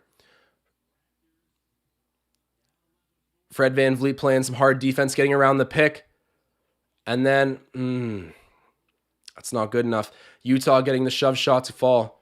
Who is that? Who's number 3? God, that is really the downside about trying to commentate these COVID games. It's like, I'm just not familiar with all the 10-day guys. Not saying he for sure is, but there's a few out there, including Daniel House Jr., who's kind of a steal on a 10-day contract. So, Terry Fontaine, sorry, I might have messed up that pronunciation. That's definitely French. Terry saying, why is Trent so bad on open threes? I don't know. He should be hitting them. But one thing I have noticed about Gary, and I mentioned it briefly earlier, is that he likes to initiate contact before he goes up for his shot, which I think is a really nice trait in a shooter. Like, as much as you should be able to hit open threes, I do like that when he's working in the mid-range, it almost helps him get in his rhythm to like shoulder someone off of him. He did get like a warding offensive foul earlier for doing it, but generally, I take it as a very good sign that that Gary Trent Jr. likes to be physical when he's shooting the ball. But for some reason, he's shooting better in contested situations, at least this game. This whole Raptors team has been dismal from three. That's got to get figured out, and we're still behind the 8 ball. I did not expect it to be this big of a deficit still this late. I thought we were going to rebound. We still can. We'll stay the course here, guys. And we got nearly 140 people watching. If you're in this, do me a big favor. Drop that like spike. And the Raptors are getting the ball back here, I believe. I missed what happened, but Utah turning it over. Who is that? That's the Walmart Paul George out there on Utah. This is off topic, but the OVO court looks so clean. Pascal Siakam throws it out to OG. That's wide open, OG. Give it to me. Gets it. OG Anunoby. A big-time three-pointer for Toronto. He's helping turn this tide. Let's go. Walmart PG with the ball. Shoots the mid-range. Oh, man. What's like a level up from Walmart? He might not be the Walmart PG. He might be like the Target PG. No, Walmart's better than Target. What am I saying? Pascal misses that shove shot. And it's out off of the Raptors, I think. But it's staying Raptors ball. I'm going to zip my mouth. We'll retain possession. But Pascal missing the little mid-range floater.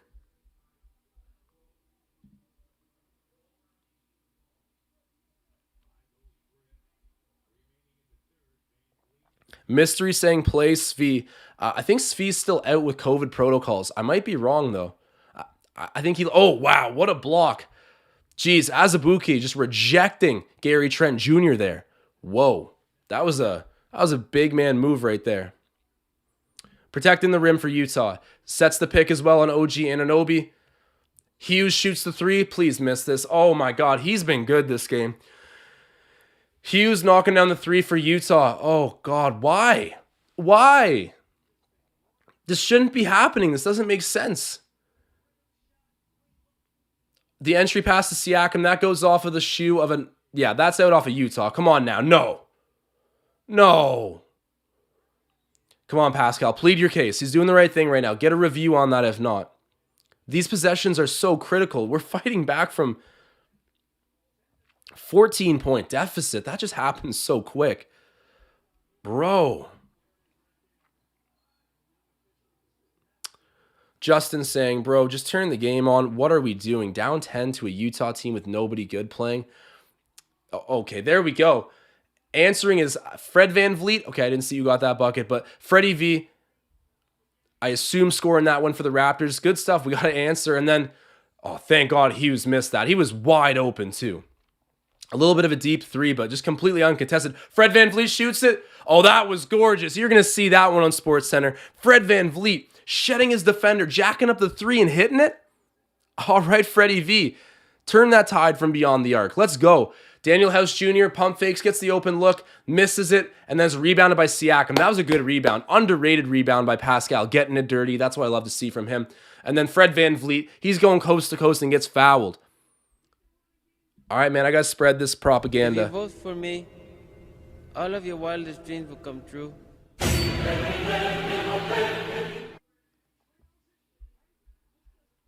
Now, guys, I really should know this, but I'm looking at the top 10 guard list. Of course, you got your two starters and then the reserves that come in during the All-Star game. But out of the top 10 that I can see for fan voting, how many end up making it? Oh, great. My broadcast cuts out. Gorgeous. Great.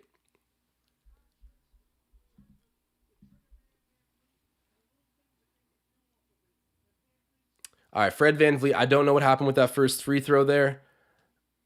I think he hit it, actually. Yeah. Okay, Raptors coming back right now. 84-77 the score. Fred VanVleet, I believe, connecting on both there. My feed just kind of cut out for a moment. man. Utah with the ball. They look for the three, don't shoot it, and it's down with Daniel House Jr. Backing in on Van Vliet. Throws it out to Hughes. He's played really good. Heavily contested three-pointer. And then what's... No! No! Pascal didn't do anything there, man. No. What? Give me a replay. No. No. He touched his hip for like a second. Didn't interfere with the shot. Didn't cut him off. That was all... That is crazy. I'm usually good with the refs. I don't complain that much. I even thank the refs sometimes when they're helping us out. That's BS. So I guess personal foul charge to Pascal Siakam. He didn't deserve that one. Just great perimeter defense.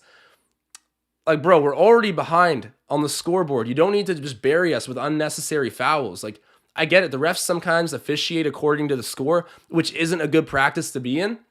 I do notice it, though. Right now, there's no reason to. The Raptors are still fighting their way back here. Fred VanVleet shoots the three. Oh, Freddie V, let's go. Knocking down a big three-pointer there for the Raptors. That is so key. The Flames are staying on for Fred. Getting jacked up. I'm hearing Matty D getting going on the other side of the commentator here. Or commentary. Everyone getting fired up right now for Fred. Oh, great steal by VanVleet. Those are quick hands, man. He's going hard the other way. He's going to go for the layup. Gets it to go and one. No way. Freddie V. That is a 6-point sequence in about 30 seconds. Let's go. Wow. Oh, excuse me. My flames are off. Fred. Holy smokes, man. Just doing a little bit of everything for this Raptors team. And I'm not going to lie, in past, I would have got kind of nervous seeing Fred with a head of steam running into two taller defenders. But he's really improved his ability and craftiness to score in the paint, allowing that play to happen and finishing through a foul. He's got the opportunity for the three-point play, shoots the free throw. There we go. And hold on, guys. I've completely forgot. It's almost like I quit gambling or something. You guys know I did not. Fred VanVleet cashes out. There we go. Making it rain. Freddie V. There we go. So he's hit his part of the bet. I need Gary Trent Jr., who's been a virtual no-show this game. And we're up by a point. Forgot to mention that. The comeback has happened. Oh, Fred VanVleet with another steal. Oh my God. Send this man to the All-Star game. I don't want to see Darius Garland. I don't want to see no D Rose, no Kyrie Irving. Fred VanVleet. And then gets the bucket.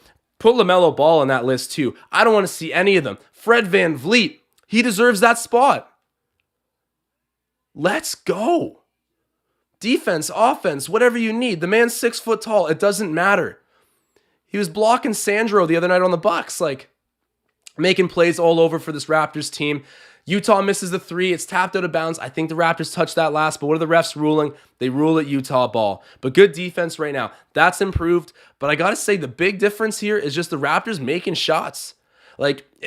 I wish I could give some more in-depth, enlightening kind of feedback on what's going down here, but the truth is, the Raptors are just connecting on the shots that they're working for now.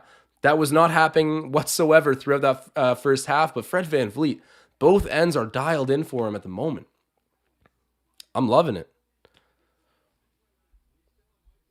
Yeah, T-Bird Brad saying a generous 6 feet. 6 feet tall in basketball shoes, but don't sleep on the man. He is playing at all-star level. I'll say that. And wow.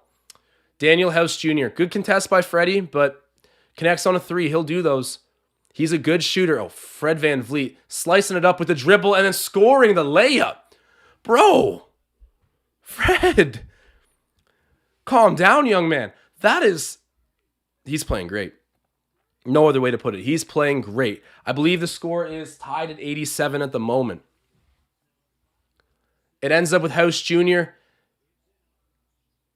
And then Pascal, ooh.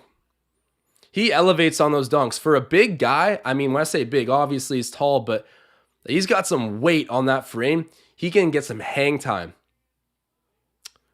Pascal playing good right now.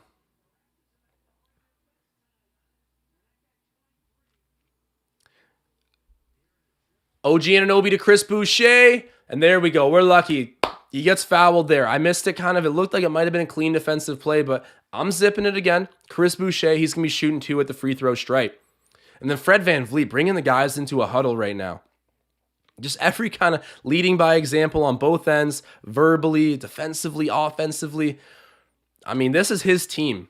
It is his team. Kyle Lowry handed him the keys to the city.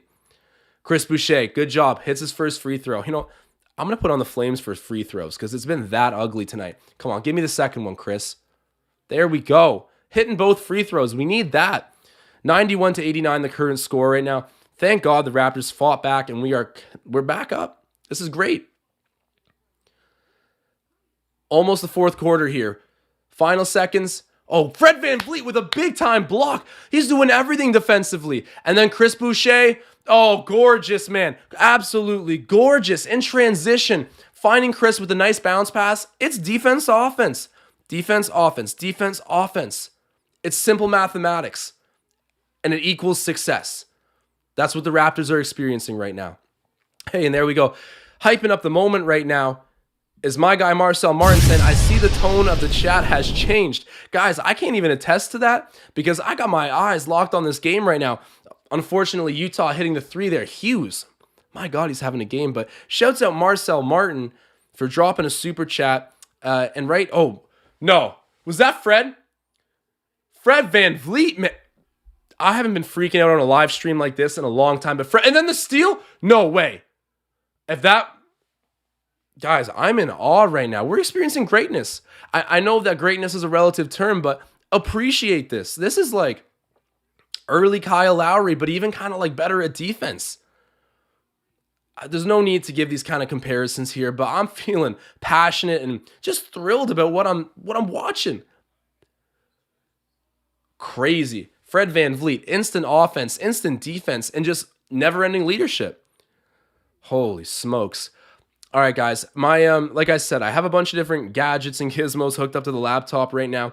I'm worried my laptop might actually die during the fourth quarter. I'm going to put it on the loading screen for 1 minute so I can hook up a new speaker and use my charger. So bear with me for one moment here. I will be back on in less than 40 seconds.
Are we good? I cannot tell. I've hooked up the other speaker. It should be working. I think we're all right. I don't know. You guys let me know in the chat. Can you hear me all clearly? This has been crazy, guys. I'm out of breath from running up and down the stairs there, but oh my God, what a game. What a comeback. This has been an amazing turnaround for the Raptors. And, you know, not to toot my own horn here, but I could feel this one coming. I was not reading too much into the deficit we built up there in the first half. Yes, I was upset. Most of the chat was, and deservingly so, but we have turned this thing right around. This is awesome. Let me deal with the echo.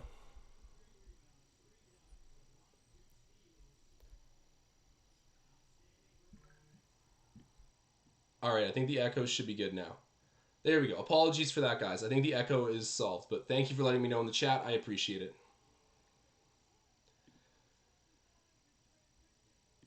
And then Scotty Barnes in transition. Hold on, I'm trying to hook up my stuff here, but Scotty B. Beautiful feed. Quick decision making by Scotty. All right. Flames coming on for the rookie right now. And then Chris Boucher misses the free throw. Flames got to come off quickly for that. We got to hit the free throws. Get the gimmies. Walmart Paul George gets it to go. Okay, now I got his name. Butler. I'm just going to keep calling him the Walmart PG, though. I like that handle better. Scotty Barnes has the ball, throws it over to Gary Trent Jr., down to Pascal Siakam, who's going to be working in the high post.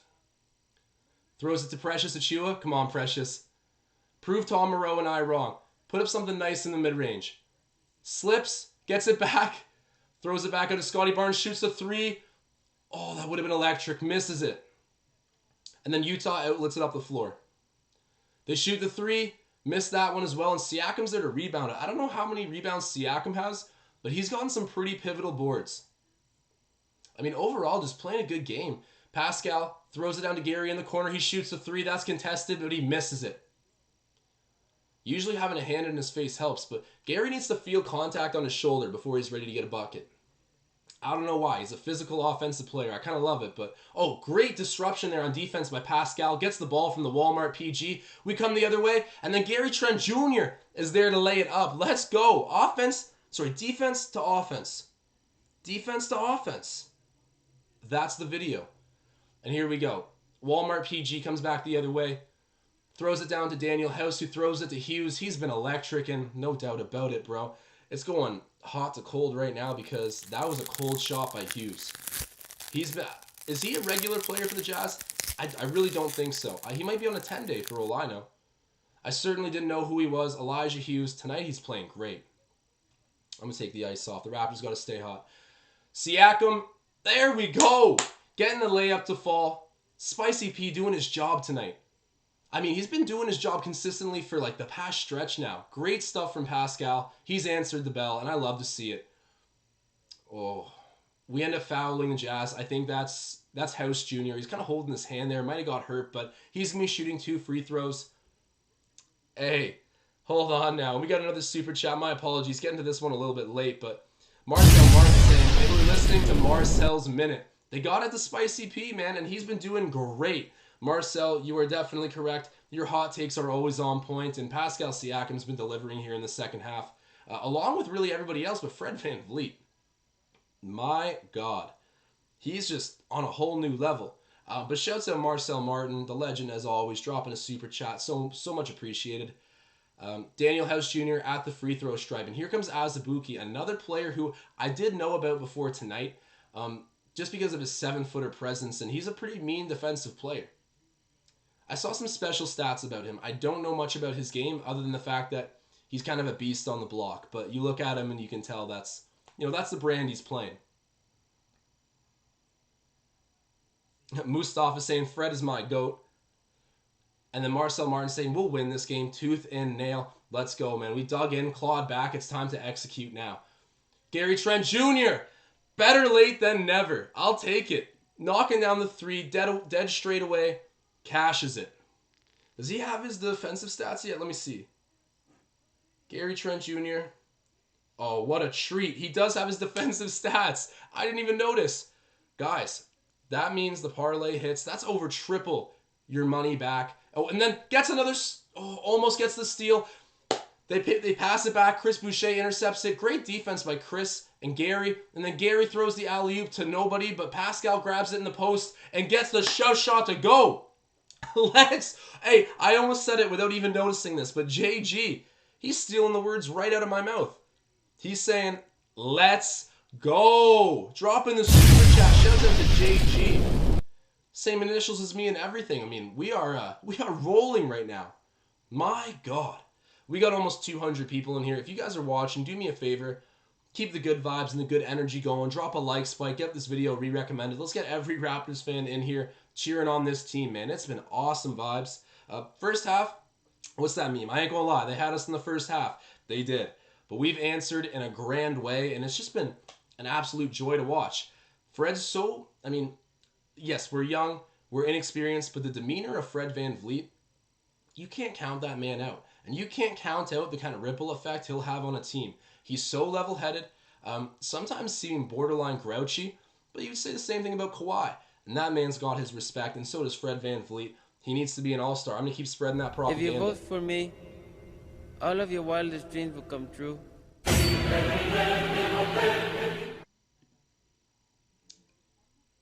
And this is funny. Susie saying no one is allowed to ask for any more trades for 2 games. I hope Ramaz is hearing this. But Susie coming in and laying down some defense for her players right now because they are delivering. And let me read out the stats quick. Fred VanVleet with a monster 33. And by monster, I mean it all came at that pivotal time that we needed to kind of dent that lead or accept defeat. And he stood up. He connected threes. And the defense is really what stands out to me, though. Fred VanVleet was getting his hands in on everything, knocking balls loose. I think only one other player, maybe 2 other players, have more deflections than Fred. He's like right up there as a top 5, top 3 player in deflections, and then steals as well. He's got his hands just absolutely active on defense at all times. Shouts out to VanVleet, an underrated 2-way player in this league. I mean, people know him for offense, but you better know him for both sides of the floor. Anunoby, 22 points, 3 rebounds, and 2 assists. OG's such a weird player. I love him. He's so good, but he's so weird. He like disappears. And then I look at the scoreboard or the stat sheet, and he's got like 22, 25. He just does it so quietly because he's off ball. Let's be real. As much as he's improved as a ball handler, you know, he's had spurts of greatness in that regard. He's always been a lights out defender. OG Anunoby really is kind of still naturally a good off-ball guy, but quietly putting together 22 points tonight for this Raptors team. Does he have any 3-pointers? I think he does. Yeah, he's 4-7 from 3. Okay, maybe I'm just delusional. Maybe I just can't see OG out there for some reason, but he's playing great. Trent only has 7 points, 1 assist, but he hit a big 3 a moment ago, and he cashed my bet on the defensive stats, so I won't dwell on the negative things. I'll just thank him for that. And then VanVleet, I said 33. Barnes has 11, 8, and 5. Another balanced stat sheet for him. Great job by Scotty. And Birch, 3, 4, and 1. And then Boucher, 13, 5, and 1. I don't want to hear anything else about DJ Wilson coming and taking Chris Boucher's spot right now.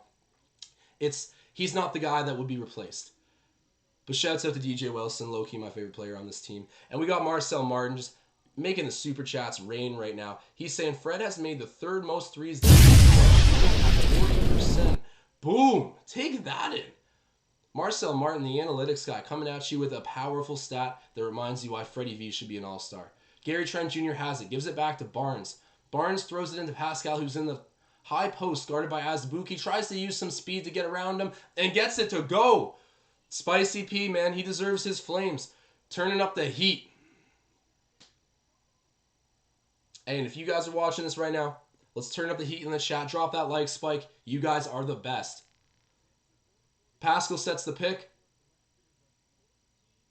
Who is number 3? I keep forgetting who that is. But Utah with the ball. It's back with Hughes, who's been really electric. And what a dunk. Man, he is... if he's on a 10-day, I don't think it'll be for long. Utah's deep, but some other team's going to want him if they don't. Hughes putting on a show.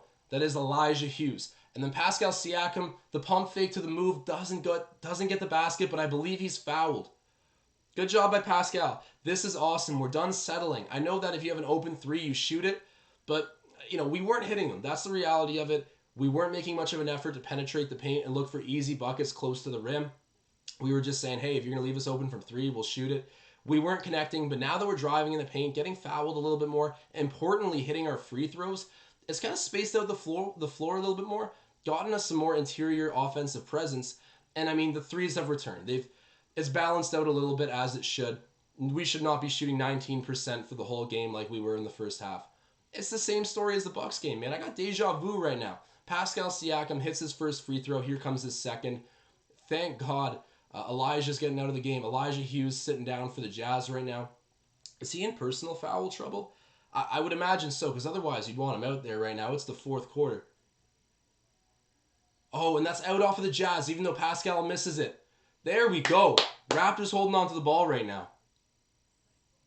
Yeah, no more Chris Boucher slander. I was tough on Chris, very tough on Chris, and I didn't have a whole lot of love lost about it either. I was like, he doesn't even look like he wants to be there, but he is determined in return. And oh, there we go, Gary Trent Jr. He had the whole bench stand up before that went in. Gary knocking down a 3 We got Delano out there putting up the threes. That is unreal. Gary's finally making his shots, and it's at a very pivotal point. Shouts out to him. Better late than never. Oh, there we go. We turn over the Jazz. Awesome defensive play. Pascal Siakam gets it stripped at the last second, but is staying with the Raptors. That was a crafty move by Pascal. He kind of did like a hezzy Euro step there. It's tough to articulate what I just saw, but if you guys were watching that with me, I'm assuming you're impressed as well, because that was a nice little move by Pascal. Doesn't get the bucket or the foul, but the Raptors hold on to the ball, and here they are right now. It's in Siakam's hands once more. He's guarded by Pascal. This is Pascal on Pascal. Siakam shoots over him, misses, and then it's rebounded by Barnes, and it's out of bounds. Chris Boucher, okay, that was confusing, but Utah keeps it in, and they're going on offense. Good second chance fighting, though. They shoot the three, miss the three. There we go. Precious Achiuwa getting the rebound, too. He's been kind of quiet, but, you know, his motor's high as ever. His defense presence nice. Siakam misses the three-pointer. It's rebounded by House, but Boucher's fighting with them. Has it ripped away, but shouts out to Chris. He is all over those second chance opportunities at the moment. Pascal misses. It's rebounded by Barnes, who's pushing the floor. Yeah, he was getting grabbed up in transition. They got to fix that rule. I know I've heard some rumblings about the NBA taking away that early foul in transition. They want viewership. They want alley-oop dunks. They want all of that. And transition is where you get some of the coolest, most athletic plays in the sport of basketball. The NBA is doing everything they always can to boost viewership. And look at Chris Boucher, man. He is absolutely washed right now. He's been working his tail off. Shouts out to Chris. I got to put on the Flames for my Canadian here. I've had my moments of being upset with him, but tonight there is nothing to say bad about the guy. Siakam shoots the shove shot. That misses it. That wasn't a great shot, but you know what? It's okay. He's had a great game. Driving, Utah misses. And then it's rebounded by Anunoby. Good job securing that one. Utah's fighting for rebounds right now. They're not going anywhere. OG with a beautiful pump fake to the dunk, but they're saying he got fouled before he stepped around Whiteside. That sucks. That was a great move by OG. Mustafa noticing that as well. Boucher is dead right now. Yeah. The camera pans back over on him. He's got his face in his lap, just exhausted. He's still like deep breaths. The Slim Duck is going through it right now. York Baller saying FVV was fire. York Baller, you are true, man. I'm going to put that. Flames are on for Fred right now. Defense, offense, everything, leadership, you name it. He did it. And he's still doing it. Kind of flirting with a triple-double right now. He's like at 33, 9, and 8. I don't think there's enough time really for him to secure it, but maybe. Fred and the shooters roll. Make that 35 points for Van Vliet. We already had the Flames on for him anyways.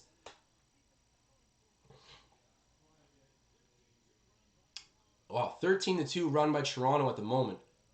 Whiteside has it right now. He's guarded by Achiuwa, and he's fouled. Yeah, that was just kind of a vet move there by Whiteside. Saw that Precious Achiuwa had the hands extended on him. Pulled the shooting motion right through him, and that's a foul. So it is what it is.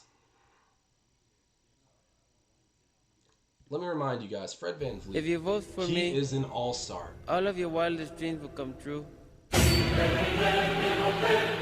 Ooh, that's an air ball by the Walmart Paul George. Yeah, Walmart PG getting nothing but air there. And the Raptors get the ball back. 5 minutes left in this game. Van Vliet's got it. Pump fake, goes to the rim.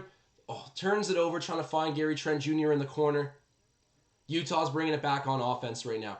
If you guys are watching this, keep the good vibes rolling. Drop a like spike in the chat. It is always appreciated. And then, oh my God, the Walmart Paul George. He goes from an air ball to hitting off the side of the backboard. And then OG Anunoby, a little bit too much speed, blows the layup with his left hand too. That was a tough look, but... And then Precious Achiuwa doing the right things. His fundamentals are rock solid. I know Tom Moreau and I, we always talk about how on the inside, he does not have nice hands. He's wearing oven mitts out there. Hands of stone. But he runs to the right places. He's so athletic, and he does everything with conviction. Maybe too much conviction sometimes, but Precious Achiuwa cleaning up there on the blown play by OG Anunoby, and Utah getting a three-pointer back. Oh, it's the Walmart PG. okay, I'm going to shut up. You know, I roasted him for missing those 2 in a row, but he comes back and hits the third. That's a pretty respectable thing from a player. 2 really bad misses, goes back and gets his 3-pointer. The Raps are up by 9 points right now with 3:30 left in the game. Pascal Siakam driving, throws it out to... That was a weird possession. OG hits the 3 right after the whistle's blown. That was like a shot clock violation / travel / maybe should have been fouled. Kind of sloppy, but the Raptors feeling good right now, man. Double-digit deficit that we're leading Utah by. Life is good. I'm not going to do the future impression, but life is good right now for the Raptors. This second half has been day and night, just like the Bucks game. I was telling you guys I'm getting deja vu, and thankfully it's delivered. Pascal gets fouled. You know, I don't want to jinx anyone too much right now. I think we pretty much have this one. I'm not gonna say it. I'll wait a little bit, but Raps doing all the right things to correct their first half mistakes and hopefully end up with a W here at home. We be at 19-17 on the record right now, which I think puts us in like 7th in the East, maybe even, I don't think 6th. I should really know this, but the Raptors are right in the thick of that Eastern Conference playoff picture, which is so balanced right now.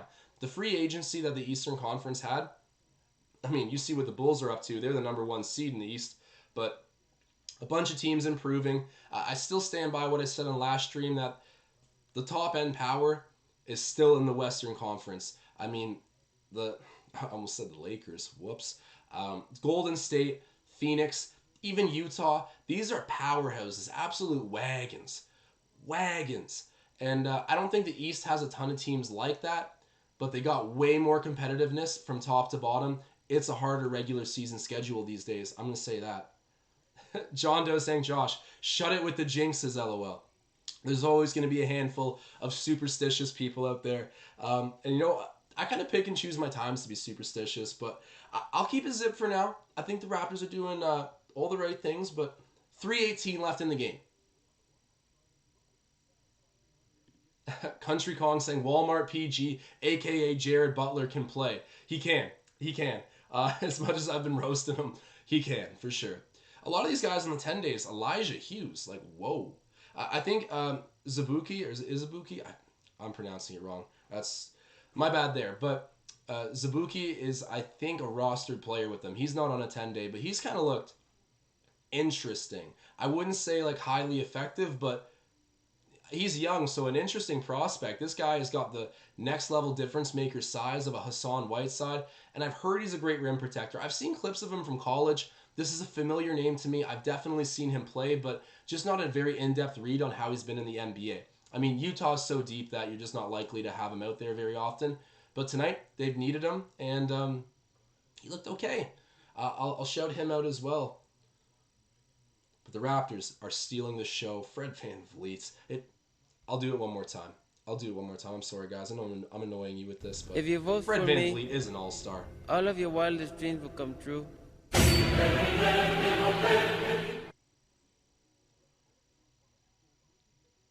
Man, the vibes in the chat right now, really just, as much as this game's been day and night, the chat vibes have just been even more of a drastic shift. We went from evaluating trade options from all of our players to, you know, talking about how high up in the Eastern Conference we can get this seed right now. It's, the momentum has completely shifted. The Raps have assertively grabbed themselves in the driver's seat, and Fred VanVleet is the guy who's been pushing that the whole time. I'm just blown away by Fred. He's always been one of my favorite players, but I've always had moments where I'm like, oh, bro, Fred, come on, you can't be doing that. Like, I always just felt like the NBA Finals version of VanVleet was crazy, and, you know, at times he's really struggled with trying to finish in the paint, and it's been, like, brutal to watch. People have called him, like, a black hole on offense, and he's been that at times. But there's nothing really bad that we can say about him at this point in time. And I keep referencing the stat, but if you guys don't know, Kyle Lowry didn't become an all-star until age 28. Fred VanVleet's 27. His best basketball's ahead of him. Don't go anywhere. He is going to be... This is his team. And I hope he stays here as long as possible. Has a beautiful career with Scotty Barnes, wins a few championships. becomes the head coach of the Raptors, the whole shebang. I'm waiting for it to happen. But Fred V with the ball right now. Let's see what he can do as a player. Puts up the mid-range, gets it to go. That's like point number, 37? Can end up with a 40-piece tonight.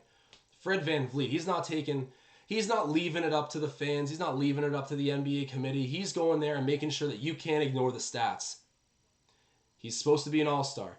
Oh, OG Anunoby, another great defensive play. His anticipation in the past couple games has been on point. Always a great defensive player, but getting a lot of turnovers these past couple games, or I should say forcing a lot of turnovers. Precious Achiuwa from Fred VanVleet. Okay, this triple-double is getting flirtatious. I think he's at 37, 9, and 9. So one more board and one more rebound. Fred VanVleet's got himself a triple-double and a near 40-piece. Could we see it on the same play? Freddie V off the glass, assist up the floor? Stay tuned, man. There's things to still be looking for.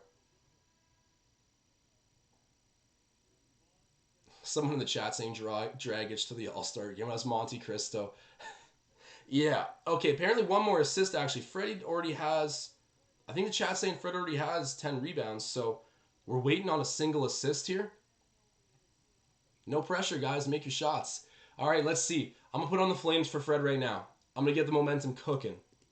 Last time I put on the Flames prematurely for him, he delivered with a bucket. Let's see if the same can happen right now. Fred VanVleet's in the mid-range. Up to Precious Achiuwa! Let's go! Fred VanVleet.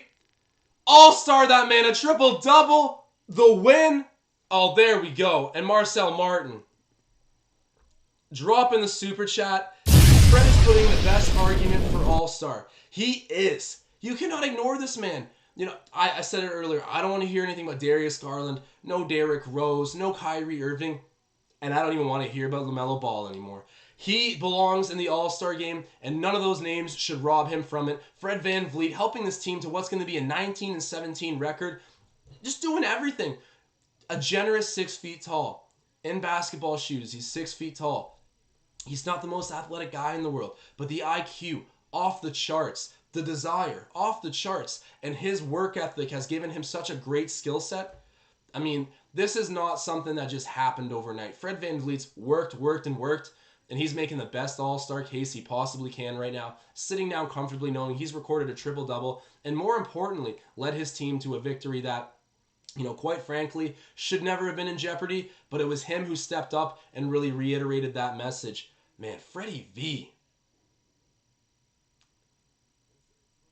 So D-Ned saying Kyle 16 triple-doubles. I think that's his record, you're saying, but I'm not sure. So either way, Kyle Lowry is the league leader. The Raptors franchise leader in triple-doubles. I've made a bold prediction that I don't think Fred VanVleet's going to...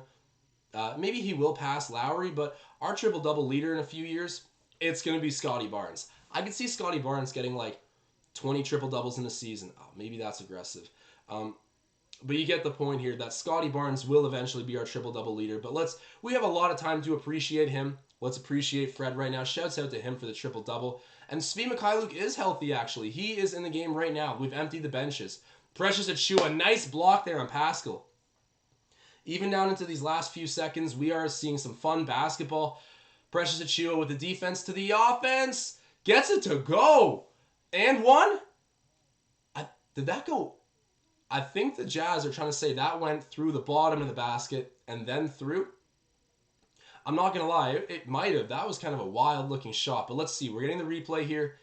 And it did too. Okay, it did. But he was fouled, so he'll be shooting two. Not an and one play, but shouts out to Precious going defense to offense. Defense, offense. Simple mathematics. Mustafa is saying... Where's DJ? Guys, I love DJ Wilson. He's low on the pecking order right now. He's looked really good when we had nobody on the roster. We had 4 rotation players. We got to temper the expectations on DJ Wilson here maybe a little bit, but I don't even know if he's out of COVID protocols at the moment. But either way, we got Malachi Flynn, Delano Banton, Svi Mikhailuk, Precious Achiuwa, and Justin Champagny, a.k.a. Champagny Poppy, on the floor. Speak of the devil, gets a rebound. Shoots it up to Precious Achiuwa. And then Justin Champagny gives it to Delano Banton. Delano shoots the mid-range, bricks it. That was tough. He didn't really have his feet set there. Kept moving throughout his shot. And then the Jazz missed the alley-oop at the other end. How much time is left here? Like, okay, 53 seconds. Oh, Marcel saying, we're making a deep playoff run. All right, I can get behind that kind of enthusiasm. Define a deep playoff run. What could happen at trade deadline? My prediction, and I think Marcel actually said this as well. Okay, guys, here it is. I'll cut myself off for a moment. DJ Wilson is in the game.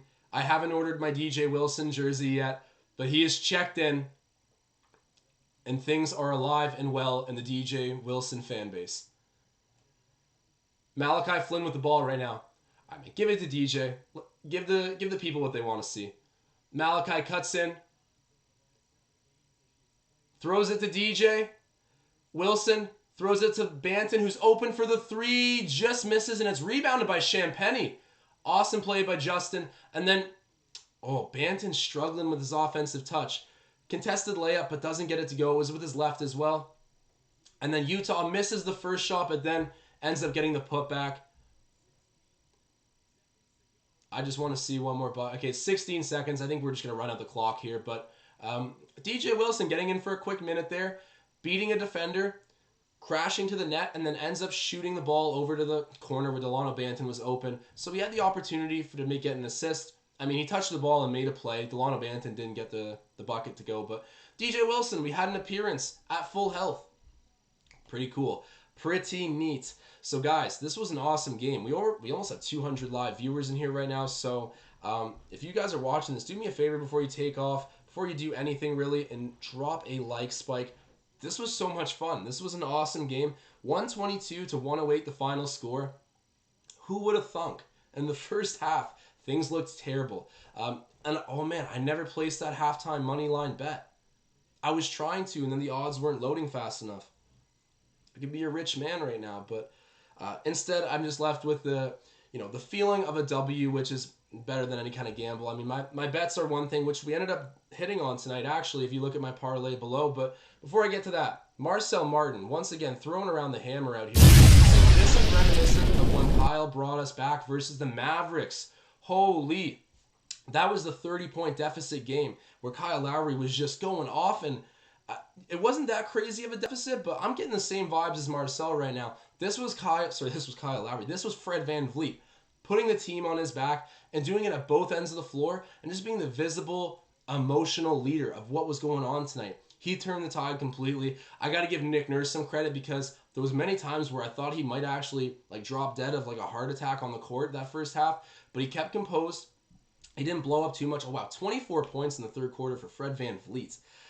Wow. And the triple-double. Can't forget that. Just a balanced night for him. Did a little bit of everything. Okay, let me look at his defensive stats too before I get too far ahead of myself talking about the offense. He had 2 steals. Yes, 2 steals and a block. He only turned it over twice. And he has 1 personal foul. 2 offensive rebounds too. Fred VanVleet, man. Doing a little bit of everything. Federico. He's my favorite player in the NBA. And I've always said, Fred VanVleet, as much as he's a legendary player in Toronto, nothing short of it, regardless of what happened tonight, he's been a legend. People have been hard on him, and he answers up with a great performance, and more importantly, the win tonight. Shouts out to him. And he cashes our bet. I bet on him to get at least 22 points. That's good. Let me put on the money here. I'm going to make it rain really quick with the animations. But my guy, FVV, delivering some money to me personally. And then Gary Trent Jr., he had a bit of a doozy of a game, but ended up eventually getting 3 blocks. Okay. Gary Trent Jr., the rim protector. It's funny. I was like, should I just bet steals? And I was like, no, okay. Gary gets blocks sometimes. Ends up getting 0 steals, but 3 blocks tonight. So I'm very happy I ended up putting my money on that line. And as I said earlier, plus 210 was the parlay odds. So if you tailed this bet earlier on Twitter, this was over triple the return on your investment. Bet responsibly. Check those out pre-game if you guys haven't already. And, interact with me on Twitter. Tell me what you're gambling on. I always love to hear about it. Tom Moreau and I are always talking about the bets. Join on in. And guys, let me go through the player stats one more time. Of course, I'll be handing you off to Ben and Riker, who do the post-game live. You don't want to miss that. But Fred VanVleet, we've recapped his night enough. Enough said. Amazing game for him. But 22 points, 4 rebounds, 2 assists for OG Anunoby. Gary Trent Jr., 10 points, 0 rebounds, 1 assist. But those defensive stats we were talking about. Siakam, 17, 5, and 5. Great stuff. And I'm going to quickly see what he has for defensive stats. 2 steals and a block. Only 1 turnover as well. And then 3 personal fouls. Like, this is everything I wanted from Pascal. Yes, he was 6 of 16 on the field goals, 2 of 5 from three-point range, but he was forced at sometimes to take some difficult shots, and I'll give him credit. 15 very crucial points, and 7 and 7 to go with it. I mean, I can only hate so much. I can really only hate so much, and there's nothing left for me to hate on Siakam about. He's doing his thing, so I'm going to zip it. Scotty Barnes. Quietly, a very balanced stat line. Again, this guy is going to build right up to being our league leader, our franchise leader in triple-doubles. It will happen quickly. He had 11, 9, and 6 tonight. I know it was Fred who got the triple-dub, but keep an eye on that kid, Barnes. He will be atop the Raptors record books when it comes to triple-doubles. Sorry, Lowry. And then Chris Boucher, 13, 5, and 1. He's been turned around completely. I gotta say, it's not even the numbers. It's the intensity. It's the look in his eye. It's the willingness to actually cut on offense when someone's telling him to cut. It's his attitude has completely 180'd. I gotta give Chris Boucher his respect, bro. Great bounce back performance from him. And then Kem Birch didn't play too much, actually. Are we seeing... So Chris Boucher plays 20 minutes. Kem Birch plays 17. Is Chris Boucher now like our primary option? I know Kem Birch is the closest thing we have to a traditional center, which comes in handy a lot. He helped to slow down Hassan Whiteside a bit there in that first half, even though he was still dominant. But Chris Boucher getting more minutes and ultimately more stats. Shouts out to Chris and to Kem. Kem played nice, 3, 4, and 1. Did he have any defensive stats?